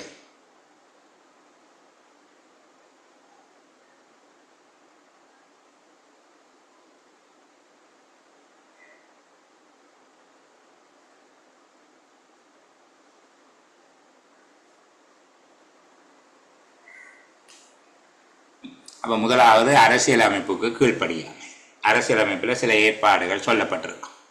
சரிதானே? அரசியலமைப்பில் இவ்வாறு நடந்து கொள்ள வேணும். உதாரணத்துக்கு சேவைக்கு சமூகம் அளித்த ஒருவர், அரசாங்க சேவையில் கடமையை பொறுப்பேற்ற ஒருவர் அரசியலமைப்பின் 4ஆம் 7ஆம் அட்டவணைகளுக்கு அமைவாக சத்திய பிரமாணம் அல்லது உறுதியுரை செய்ய வேணும் என்று சொல்லப்பட்டிருக்கு. அவ்வாறு சத்திய பிரமாணம் உறுதியுரை செய்யாமல் இருப்பது என்பது குடியரசுக்கு கீழ்ப்படியாமல் இருக்கிறார். அதான் பாரதூரமான குற்றம். சரிதானே? அடுத்தது இலங்கை ஜனநாயக சோசலிச குடியரசு அவமானப்படும் வகையில் செயற்படுவது அல்லது அவ்வாறு செயற்படுவதற்கு இடமளிக்கிறது. இப்போ உதாரணமாக ஆசிய தேர்தல் ஆணைக்குழுக்களின் அலுவலர்களுக்கு ஒரு ஒன்று கூடல் பங்களாதேஷில் நடக்குதுண்டா என்னையும் கூட்டி கொண்டு போகிறாங்க. நான் அங்கே அதில் இருந்துட்டு நிறவுடத்துக்கு வச்ச வாழைப்பழத்தை எடுத்து சாப்பிட்டு விட்டேனுங்க. மீட்டிங் நடந்தோன்று கேட்க நிறுவனத்தை வச்ச வாழைப்பழத்தை எடுத்து சாப்பிட்டா இலங்கை ஜனநாயக சோசலிச குடியரசு அவமானப்படும். என்ன அதே போல் அரசாங்கத்துக்கு எதிரான குற்றவியல் தவறுகள் அல்ல பயங்கரவாத நடவடிக்கை 3ஆவது, 4ஆவது லஞ்சம் ஊழல், 5ஆவது கடமை நேரத்திலே அல்லது அரசாங்க அலுவலக கட்டடத்துக்குள்ள குடிபோதையில் இருக்கிறது, 6ஆவது நச்சு போதைப் பொருளை பயன்படுத்துவது அல்ல தன்வசம் வைத்திருப்பது, 7ஆவது அரசாங்க நிதியை தவறாக பயன்படுத்துகிறது அல்லது மற்றவை பயன்படுத்த இடமளிக்கிறது, 8ஆவது அரசாங்க சொத்துக்களை அரசாங்க வளங்களை தவறாக பயன்படுத்துகிறது, 10 அரசாங்கத்தின் உரிமைகளுக்கு ஊறு விளைவிக்கும் வகையில் செயற்படுகிறது. 9 அரசாங்கத்தினுடைய உரிமைகளுக்கு, உதாரணத்துக்கு இந்த காணியின் வருமதியை குறைச்செழுதுறது எல்லாம் இதுக்குள்ளவே. 10ஆவதுக்குள்ள எல்லாம் போடலாம். அரசாங்க சேவை அவமானப்படும் வகையில் செயற்படுகிறது. 11க்கு முறையற்ற விதமாக தகவல் வெளியிடுறது, 12 கள்ள சர்டிஃபிகேட் செய்கிறது, 13 அரசாங்க உத்தியோகத்தில் அச்சுறுத்துறது. இப்போ விதானை அறை சொல்கிறது எங்கிட்ட ஒழுங்காலான வா பார்ப்போம் என்று சொன்னால் 13க்குள்ளே வரும். 14ஆவது உத்தியோகபூர்வ கட்டளைகளை செயற்படுத்த மறுப்பது. உத்தியோகபூர்வ கட்டளை என்பது கிடைக்கிற கடிதத்தில் நீங்கள் வழங்குகிற அந்த என்டோஸ்மெண்ட்டோ மினிட்ஸும் உத்தியோகபூர்வ கட்டளை தான். சரிதானே? அடுத்தது 15 படிக்கையில் தாபன விதிக்கோ வேண்டா என்ன, நிதி ஒழுங்கு விதி என்றா என்னென்று தெரியாமல் இருக்கிறது, சேர்க்குலர் என்றா என்னென்று தெரியாமல் இருக்கிறது, அல்லது தெரிஞ்சாலும் அதை அலட்சியப்படுத்துறது, இப்படியான நடவடிக்கைகள். 16 மேலே சொன்ன 15ஐயும் செய்கிறது அல்லது வேறு யாரும் செய்ய விட்டு பார்த்து கொண்டிருக்கிறது. இந்த 16 நாங்கள் ஓரளவுக்கு ஞாபகம் வச்சிருக்க வேணும். ஏனென்றால் அங்கே இந்த பணித்தடை செய்யக்கூடியதை பற்றி கேட்குறது நாங்கள் எழுதக்கூடியதாக இருக்கணும். முதல் 14. அப்போ 1ஆவது அரசியல் அமைப்புக்கு மரியாதை கொடுக்கிறது, 2ஆவது குடியரசுக்கு அவமானத்தை ஏற்படுத்துகிறது, 3ஆவது அரசாங்கத்துக்கு எதிராக இயங்கினது, 4ஆவது லஞ்சம் ஊழல், 5ஆவது கடையில் வாங்கி குடித்தது, 6ஆவது காய்ச்சி குடித்தது. என்ன கடையில் வண்டி குடித்தா குடிபோதில் இருந்தது, நச்சு போத பொருள் தானே காய்ச்சி தயாரித்தார் 6ஆவது. அரசாங்க நிதியை பயன்படுத்தினது 7ஆவது. அரசாங்க வாகனத்தை எடுத்து குடும்பத்தை மேய்த்தி கொண்டு போவோமா ஊர்வலம் கொண்டு போனால் 8ஆவது. அரசாங்கத்துக்கு கிடைக்க வேண்டியதை கிடைக்காம செய்தால் 9. அரசாங்க சேவை அவமானப்பட்டால் 10. பொருத்தமில்லாத ஆட்களுக்கு தகவல் கொடுத்தா 11. கள்ளச்சேரிக்கை செய்தால் 12. அரசாங்க உத்தியோகத்தில் கடமையை செய்ய விடாமல் தடுத்தா 13. மேலதிகாரிகளின் உத்தியோகபூர்வ கட்டளைகளை மதித்து நடக்கையில், அதாவது மதிக்கையில் என்றால் 14, படிக்கையில் என்றால் 15, மேலே இருக்கிற எல்லாத்தையும் செய்தது செய்ய விட்டுட்டு பார்த்து கொண்டு வந்தது என்றால் 16. இந்த 16 நாங்கள் முதலாம் அட்டவணை என்று சொல்றோம். இப்ப 2ஆம் அட்டவணையில என்ன அடங்கும் என்று பாருங்க. 2ஆம் அட்டவணையில என்ன வரும்? இப்பதான் நாங்கள் அந்த விடயத்தை நாங்கள் படித்த விஷயத்தை பிரயோகிக்க போறோம். பாருங்க, திறமையின்மை, வினைத்திறமையின்மை, திறமையின்மை, கவன ஈரம், நேர்மையின்மை, தவறான நடத்தை, ஊக்கமின்மை, ஒழுக்கக்கேடு என்பவற்றுக்குள்ள வர வேணும். ஆனால் முதலாம் அட்டவணைக்குள்ள வரக்கூடாது. விளங்குதா? 2ஆவது அட்டவணையில் எப்படி குற்றம் எழுதப்பட்டிருக்கு? இந்த வடிவேல் இந்த படத்தில் சொல்லுவாங்க, கடல்லையே இல்லையாம் என்று சொல்லி ஜாமீன் பண்ணி கொண்டு வாங்க போயிட்டு கடல்லையே இல்லையாம். அந்த மாதிரி 2ஆம் அட்டவணையின் கீழான குற்றங்கள், அரசாங்க அலுவலர்களால் புரியப்படக்கூடிய குற்றங்கள் பற்றிய 2ஆவது அட்டவணையில் என்ன இருக்குது? முதலாவது அட்டவணையில் காட்டப்படாதவையும் அலுவலர் ஒருவருடைய வினைத்திறமையின்மை, திறமையின்மை, கவனையின, நேர்மையின்மை, தவறான நடத்தை, ஒழுக்கக்கேடு என்பவற்றின் கீழ் வருகின்றவையுமான வேறு குற்றங்கள். சரியா? இப்படி ஒன்று இல்லை. ஆனால் இது ஒரு ஒழுக்காற்று அதிகாரிக்கு வழங்கப்பட்டிருக்கக்கூடிய ஒரு வாய்ப்பு.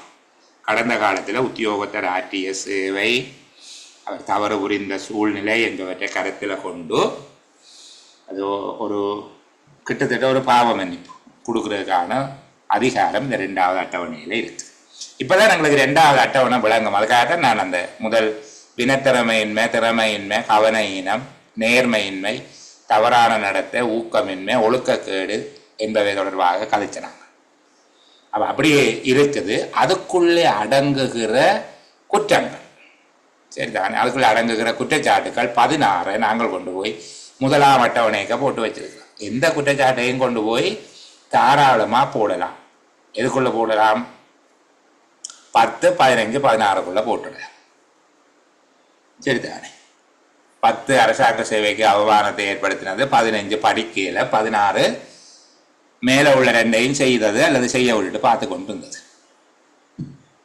10, 15ஐயும் செய்தது, செய்ய விட்டு பார்த்து கொண்டு இருந்தது. 3 குற்றச்சாட்டு சாதாரணமாக கிடைச்ச ஒரு கடிதத்துக்கு ஒரு வாரத்துக்குள்ள பதில் அனுப்பவில்லை, இடக்கால பதிலும் அனுப்பவில்லை என்றால் இந்த 3 சாட்சியும் போடலாம். எந்த வகையில் ஒரு வழியில் வரையில உறுதியான குற்றம், நிரூபிக்கப்படத்தக்க குற்றம்.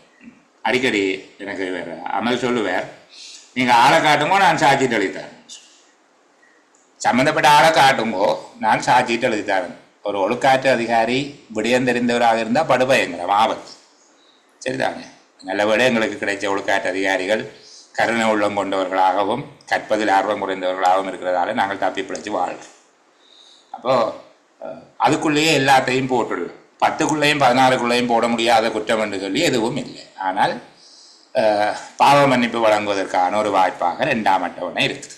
கொஞ்சம் மேலோட்டமாக வாசித்து கொள்ளுங்களே, அந்த அளவோட விடுவோம் நாங்கள். சரிதானே?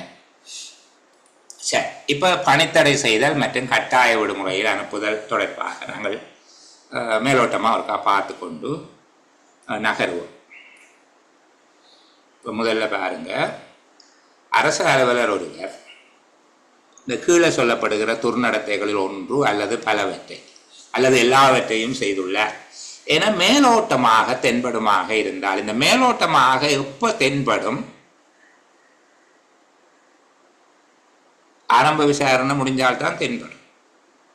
ஆரம்ப விசாரணை முடிஞ்சு அந்த அறிக்கை கிடைக்கிற போதுதான் அவருக்கு குற்றச்சாட்டு தாளை வழங்குவதற்கு முன்பாக அவர் பணித்தடை செய்யப்படுவார் அல்லது குற்றச்சாட்டு தாளை வழங்கி பணித்தடை செய்யப்படுவார். சில வேளைகளில் ஆரம்ப விசாரணை செய்வதற்கு அவர் தடையாக இருப்பார் என்று ஒழுக்காற்று அதிகாரிக்கு அறிக்கையிடப்படும் போது அவர் பணித்தடை செய்யப்படுவார்.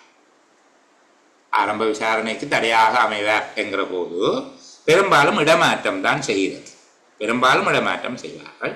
இல்லை அவரை பணித்தடை செய்ய வேண்டும் என்ற நிர்பந்தம் ஏற்படுமாக இருந்தால் செய்யலாம்.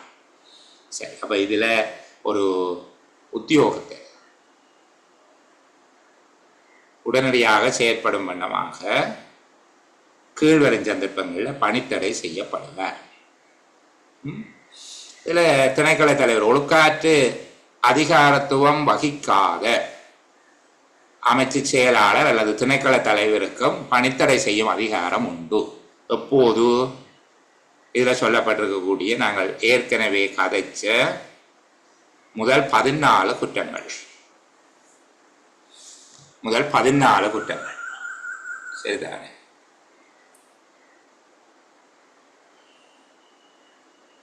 படிக்கையில் என்றதுக்கு பணித்தடை செய்கிறதில்லை. அவருக்கு தாபன விதிக்கோ தெரியாது, நிதி பிரமாணம், அதுக்கு பணித்தடை செய்கிறது இல்லை. ஆனால் அலுவலர் ஒருவர் தொடர்ந்தும் கடமையில் ஈடுபடுவதற்கு இடமளித்தால் அது அரசு சேவைக்கு கேடு விளைவிக்கக்கூடியதாக அல்லது விவேகமற்றதாக அமையும் என்று தென்படும் போது ஒழுக்காற்று அதிகாரி மட்டும்தான் பணித்தடை செய்கிறார். ஏனைய சந்தர்ப்பங்களில் திணைக்கள தலைவர், அமைச்சு செயலாளர் பணித்தடை செய்யலாம். ஆனால் தொடர்ந்து சேவையில் ஈடுபடுவது அரசாங்க சேவைக்கு பொருத்தமற்றதாக அல்ல விவேகமற்றதாக இருக்கும் என்று தென்படுகிற போது பணித்தடை செய்வது ஒழுக்காற்று அதிகாரிக்கு மட்டும்தான் தத்துவம் இருக்குது. சில வேளைகளில் இதே ஒரு கேள்வியாக கேட்கக்கூடாது என்று சொல்லி இல்லை, சரிதானே? உத்தியோகத்தர்கள் பணித்தடை செய்யப்படக்கூடிய, கட்டாய விடுமுறையில் அனுப்பப்படக்கூடிய சந்தர்ப்பங்கள் தொடர்பாக சொல்லுங்கோ என்று கேட்டால் நீங்கள் அதை சொல்லலாம். ஒரு உத்தியோகத்தை பணித்தடை செய்கிறதாக இருந்தால், யாராவது ஒரு உத்தியோகத்தை பணித்தடை செய்வதாக இருந்தால் அதற்கு ஆதாரமான விடயங்கள், அதற்காக முடிவெடுப்பதற்கு என்னென்ன விடயங்கள் கருத்தில் கொள்ளப்பட்டது என்பது அதற்குரிய கோவையில் தெளிவாக உறுதியாக குறிப்பிடப்பட வேண்டும். அதாவது ஃபைலில் அதுக்குரிய டீட்டெயில் இருக்க வேண்டும், சரிதானே? இதில் பாருங்க, இந்த 31(5) பகுதிகளில் ஆரம்ப விசாரணை செய்யாமலே பணித்தடை செய்யக்கூடிய சந்தர்ப்பங்கள், ஆரம்ப விசாரணை செய்யாமலே பணித்தடை செய்யக்கூடிய சந்தர்ப்பங்கள் என்று சொல்லி கேட்கப்பட்டது.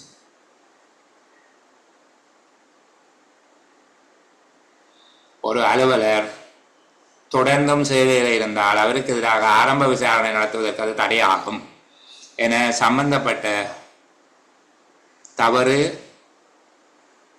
போதிய அளவில் என்ன முழுமையாக இல்லை, அவரை தடை செய்யக்கூடிய அளவுக்கு அது நடந்ததாக தெரியுது, உண்மையில் நடந்துதான் இருக்குது, இதுதான் விசாரித்து நாங்கள் தண்டனை கொடுக்க போகிறோம், அப்போ நடத்துவதற்கு தடையாகும் எனவும் சம்பந்தப்பட்ட தவறு போதிய அளவில் நிரூபணமாகியும் உள்ள சந்தர்ப்பத்தில். 2வது 27ஆம் பிரிவின் பிரகாரம் உத்தியோகத்தர் ஒருவருக்கு எதிராக நீதிமன்றத்தில் வழக்கு தாக்கல் செய்யப்பட்டார். 27ஆம் பிரிவில் நாங்கள் சொன்னோம், அவரை பிடித்து வழக்கு தாக்கல் செய்தாச்சுது என்று சொல்லி, அவ்வாறு வழக்கு தாக்கல் செய்தால் பிறகு 2 மாதத்துக்குள்ளே ஆரம்ப விசாரணை நடத்தணும், அறிக்கை கொடுக்க வேணும் என்று சொல்லி அந்த விதமான விடயங்கள், அதாவது 27ஆம் பிரிவின் பிரகாரம் நீதிமன்றத்தில் வழக்கு தாக்கல் செய்யப்பட்டுள்ள சந்தர்ப்பத்தில் இது எல்லாம் 2 புள்ளிக்கு வரக்கூடிய 5 கேள்வி ஏரியாக்குள்ள வந்துடும், சரிதானே? அரசாங்க அலுவலர் ஒருவர் ஆரம்ப விசாரணை ஒன்று மேற்கொள்ளாமலே பணித்தடை செய்வதற்கான சந்தர்ப்பங்கள் 2 சொல்லுங்கோ என்று கேட்கலாம். கொஞ்சம் தள்ளி தள்ளி கேட்கலாம் கேள்வியை. பணித்தடை செய்யப்பட்ட உத்தியோகத்தர் அவ்வாறு பணித்தடை செய்த பின்னர் ஆரம்ப புலனாய்வை நீங்கள் நடத்தணும்.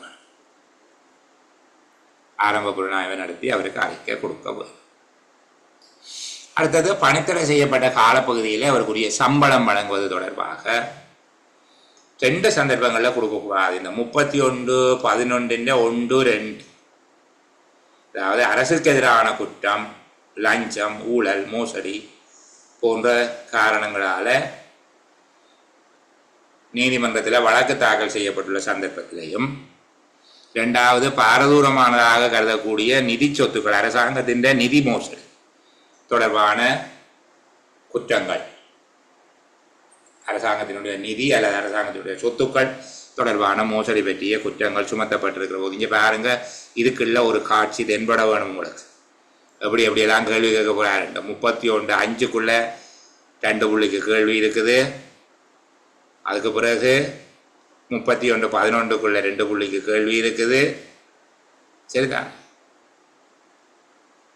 அதுக்குள்ள 2 புள்ளிக்கு கேள்வி இருக்குது. இதில் எப்படி தொடர்ச்சியாக ஆங்காங்கு கேள்விகளை கேட்கக்கூடாது என்று சொல்லியா அதில் இல்லை, சரிதானே? அடுத்தது பாருங்க, அவருக்கு வழங்குகிற சம்பளம். அந்த பணித்தடை செய்யப்பட்டுள்ள உத்தியோகத்தர் ஒருவருக்கு அந்த 2 சந்தர்ப்பங்களையும் தவிர 31-11 வராத மற்ற சந்தர்ப்பங்களில் அவருடைய சம்பளத்தின் அரை சம்பளத்தை வழங்குவதற்கு ஒழுக்காற்று அதிகாரிக்கு அதிகாரம் உண்டு. சில வேளை அதுக்குள்ள ஒரு கேள்வியை போடலாம். சம்பளத்தை வழங்குகிற போது ஒழுக்காற்று அதிகாரி ஆராய்ந்து பார்க்க வேண்டிய அல்லது கவனத்தில் கொண்டு பார்க்க வேண்டிய முக்கியமான விடயங்கள் எவை என்று சொல்லி கேட்டார். குற்றச்சாட்டின் பாரதூரமான தன்மை, அலுவலருடைய முற்கால சேவை அறிக்கைகள், முற்பட்ட சேவை அறிக்கைகள் என்பது அலுவலருடைய கடந்த கால சேவை தொடர்பான அறிக்கைகள், அலுவலருடைய பொருளாதார தேவைகள் ஆகிய விடயங்களை கவனத்தில் கொண்டு பார்த்து சம்பளம் வழங்கலாம் அல்லது அரை சம்பளம் வழங்கலாம்.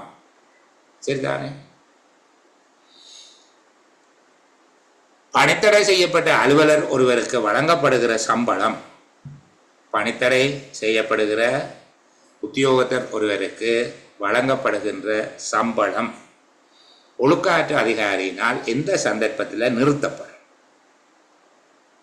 இவ்வாறான சந்தர்ப்பத்தில் நிறுத்தப்படும்.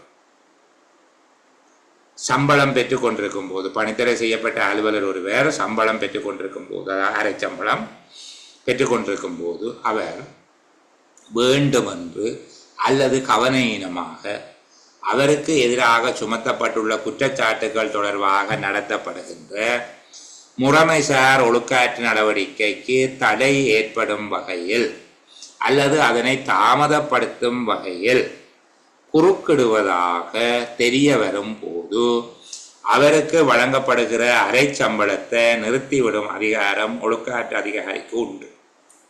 அவருக்கு வழங்கப்படுகிற அரை சம்பளத்தை நிறுத்தி விடுகிற அதிகாரம் ஒழுக்காற்று அதிகாரிக்கு உண்டு. சரிதானே? அதே போல முறைமை சார்ந்த ஒழுக்காற்று விசாரணையில் அவர் சமூகம் அளிக்க தவறும் போதும், முறைமை சார்ந்த ஒழுக்காற்று விசாரணையில் சமூகம் அளிக்க தவறுகிறது, அது தனியாக சொல்கிறேன். அது இந்த வகைக்குள் அடங்கினாலும் அது தனியாக சொல்லப்பட்டிருக்கு. சம்பளங்கள் என்கிற அத்தியாயத்தில் முறைமை சார்ந்த ஒழுக்காற்று விசாரணைக்கு சமூகம் அளிக்க தவறும் போது சமூகம் அளிக்கும் வரையில் அந்த சந்தர்ப்பத்தை கொடுக்கக்கூடாது. அவருக்கு சம்பளம் வழங்கப்படுகிற அந்த வாய்ப்பை, அதாவது சம்பளத்தை கொடுக்கக்கூடாதா, அவருக்கு சம்பளம் கொடுக்கக்கூடாது. ஒழுக்காற்று விசாரணையினுடைய முடிவில் நாங்கள் ஏற்கனவே நாங்கள் அவருக்கு பதவி நீக்கம் தவிர வேறு தண்டனை வழங்கப்படுமாக இருந்தால் ஒழுக்காற்று கட்டளையில் அவருடைய பணித்தடை காலத்து வேதனம் வழங்குவது தொடர்பான விவரங்கள், கட்டளைகள் பிறப்பிக்கப்பட வேண்டும். முழு தொகையா அல்லது அதனுடைய சதவீதமா என்பது தொடர்பாக ஒழுக்காற்று அதிகாரி தீர்மானித்து அதில் பணித்தடை செய்யப்பட்டிருப்பாராக இருந்தால் அவரை மீள அமர்த்துவதற்கான கட்டளையும், கொடுபடாத சம்பளங்கள் தொடர்பான தீர்மானங்களும் அங்கே இருக்க வேணும் என்று சொன்ன நாங்கள் கவனமாக அங்கே 2 புள்ளிக்கு தொடர்ச்சியாக கேள்வி இருக்குது, 5-6 கேள்வி இருக்குது. அது சரிதானே? அதுபோல சம்பளம் என்று கருதப்படுவது நிரந்தரமான பதவிக்குரிய சம்பளம் மற்றும் படிகள், அதாவது வாழ்க்கை செலவு படி, அது வரும். ஏனைய கடமையை நிறைவேற்றுவதன் காரணமாக வழங்கப்படுகிற படிகள் கொடுக்கக்கூடாது. உதாரணத்துக்கு டெலிஃபோன் அலவன்ஸ், அவர் வேலைக்கே வரையில் பிறகு டெலிஃபோன் பிரச்சவர் என்று சொல்லி டெலிஃபோன் அலவன்ஸை கொடுக்கக்கூடாது. சரிதானே? இப்போ அவருக்கு வழங்கப்படுகிற படிகள் கடமையோடு சம்பந்தப்பட்ட படிகளாக இருக்கக்கூடாது. கடமை நிறைவேற்றும் விடயத்தோடு தொடர்புபட்ட படிகள் அல்ல, சாதாரணமாக சம்பளம் மற்றும் படிகள் என்பதை மட்டும்தான் கணக்கு பண்ண வேணும் என்று சொல்லி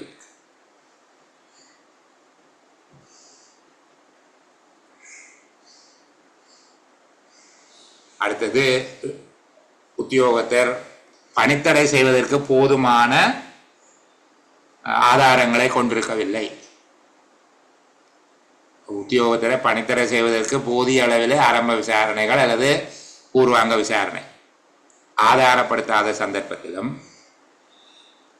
புலனாய்வின் நன்மை கருதி அல்லது ஒழுக்காற்று நடவடிக்கையின் நன்மை கருதி மேற்கொள்ளப்படக்கூடிய நடவடிக்கைகள் என்ன என்று கேட்டால் 2 நடவடிக்கை சொல்லலாம். சம்பந்தப்பட்ட அமைச்சு அல்லது திணைக்களத்தின் உள்ளே இடமாற்றம் செய்யப்படுதல் அல்லது வேறொரு நிறுவனத்துக்கு இணைக்கப்படுதல். 2வது, தாபன விதிக்கோவையின் 1ஆம் தொகுதி ஏற்பாடுகளுக்கு அமைவாக கட்டாய விடுமுறையில் வைக்கப்படுதல். செய்யக்கூடிய 2 நடவடிக்கை இதுக்குள்ளேயும் கேள்வி இருக்குது. 31/16க்குள்ளே நீங்கள் இப்படி துருவி துருவி எல்லாம் பார்க்கணும். சரிதான். ஒரு அலுவலருடைய பணித்தடையை விதிக்க முடியாத ஒரு சந்தர்ப்பத்தில் ஒழுக்காற்று விசாரணையின் நன்மை கருதி அல்லது ஆரம்ப புலனாய்வின் நன்மை கருதி மேற்கொள்ளக்கூடிய மாற்று வழிமுறைகள் 2 சொல்லப்பட்டிருக்கு. ஒன்று, சம்பந்தப்பட்ட அமைச்சுக்குள்ள அல்லது வேறு ஒரு நிறுவனத்துக்கு உத்தியோகத்தர் இடமாற்றம் செய்யப்படலாம் அல்லது இணைக்கப்படலாம். 2வது, தாவண விதிக்கோவையின் 1ஆம் தொகுதி ஏற்பாடுகளுக்கு அமைவாக 12ஆம் அத்தியாயத்தில் இருக்கிற கட்டாய விடுமுறையை நினைச்சுக்கொள்வோம், கட்டாய விடுமுறையில் வைக்கப்படவோ முடியும்.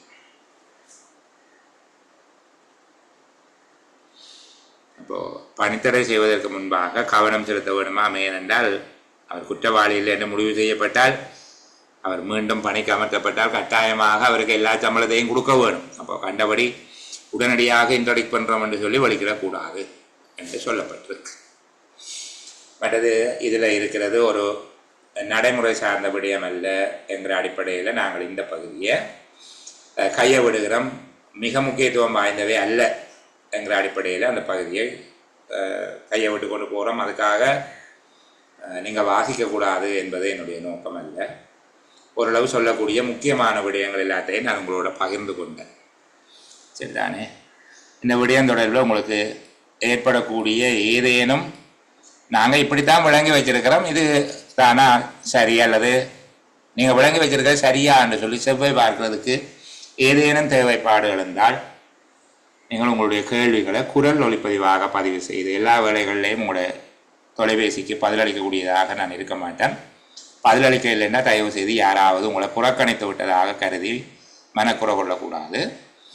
ஏதேனும் ஒரு சந்தர்ப்பத்தில் அப்படி கேட்க வேணும் என்று சொல்லி தென்பட்டால் நீங்கள் ஒரு குரல் ஒலிப்பதிவை பதிவு செய்து என்னுடைய 0778 416 712 என்கிற வாட்ஸ்அப் இலக்கத்துக்கு அனுப்பி வைத்தால் நான் அதை கேட்கிற போது உங்களுக்கு பதிலளிப்பேன். கேட்கிற போது என்னுடைய ஞாபக அடுக்குகளில் அந்த விடயம் இல்லை, ஒரு தடவை புத்தகத்தை பார்த்துத்தான் பதிலளிக்க வேணும் என்று சொன்னால் நான் அதை பார்த்துட்டு உங்களுக்கு பதில் சொல்லுவேன். அதிக தாமதம் ஏற்படாது. எக்ஸாமுக்கு பிறகு பதில் சொல்ல மாட்டேன். சரிதானே? இந்த அளவு தான் நான் சொல்லக்கூடிய. இந்த அளவோடு நான் என்னுடைய ஒளிப்பதிவை நிறுத்திக் கொள்ளுகிறேன். நீங்கள் ஏதாவது பேசுவதாக இருந்தால் உங்களுக்காக காத்திருக்கிறேன்.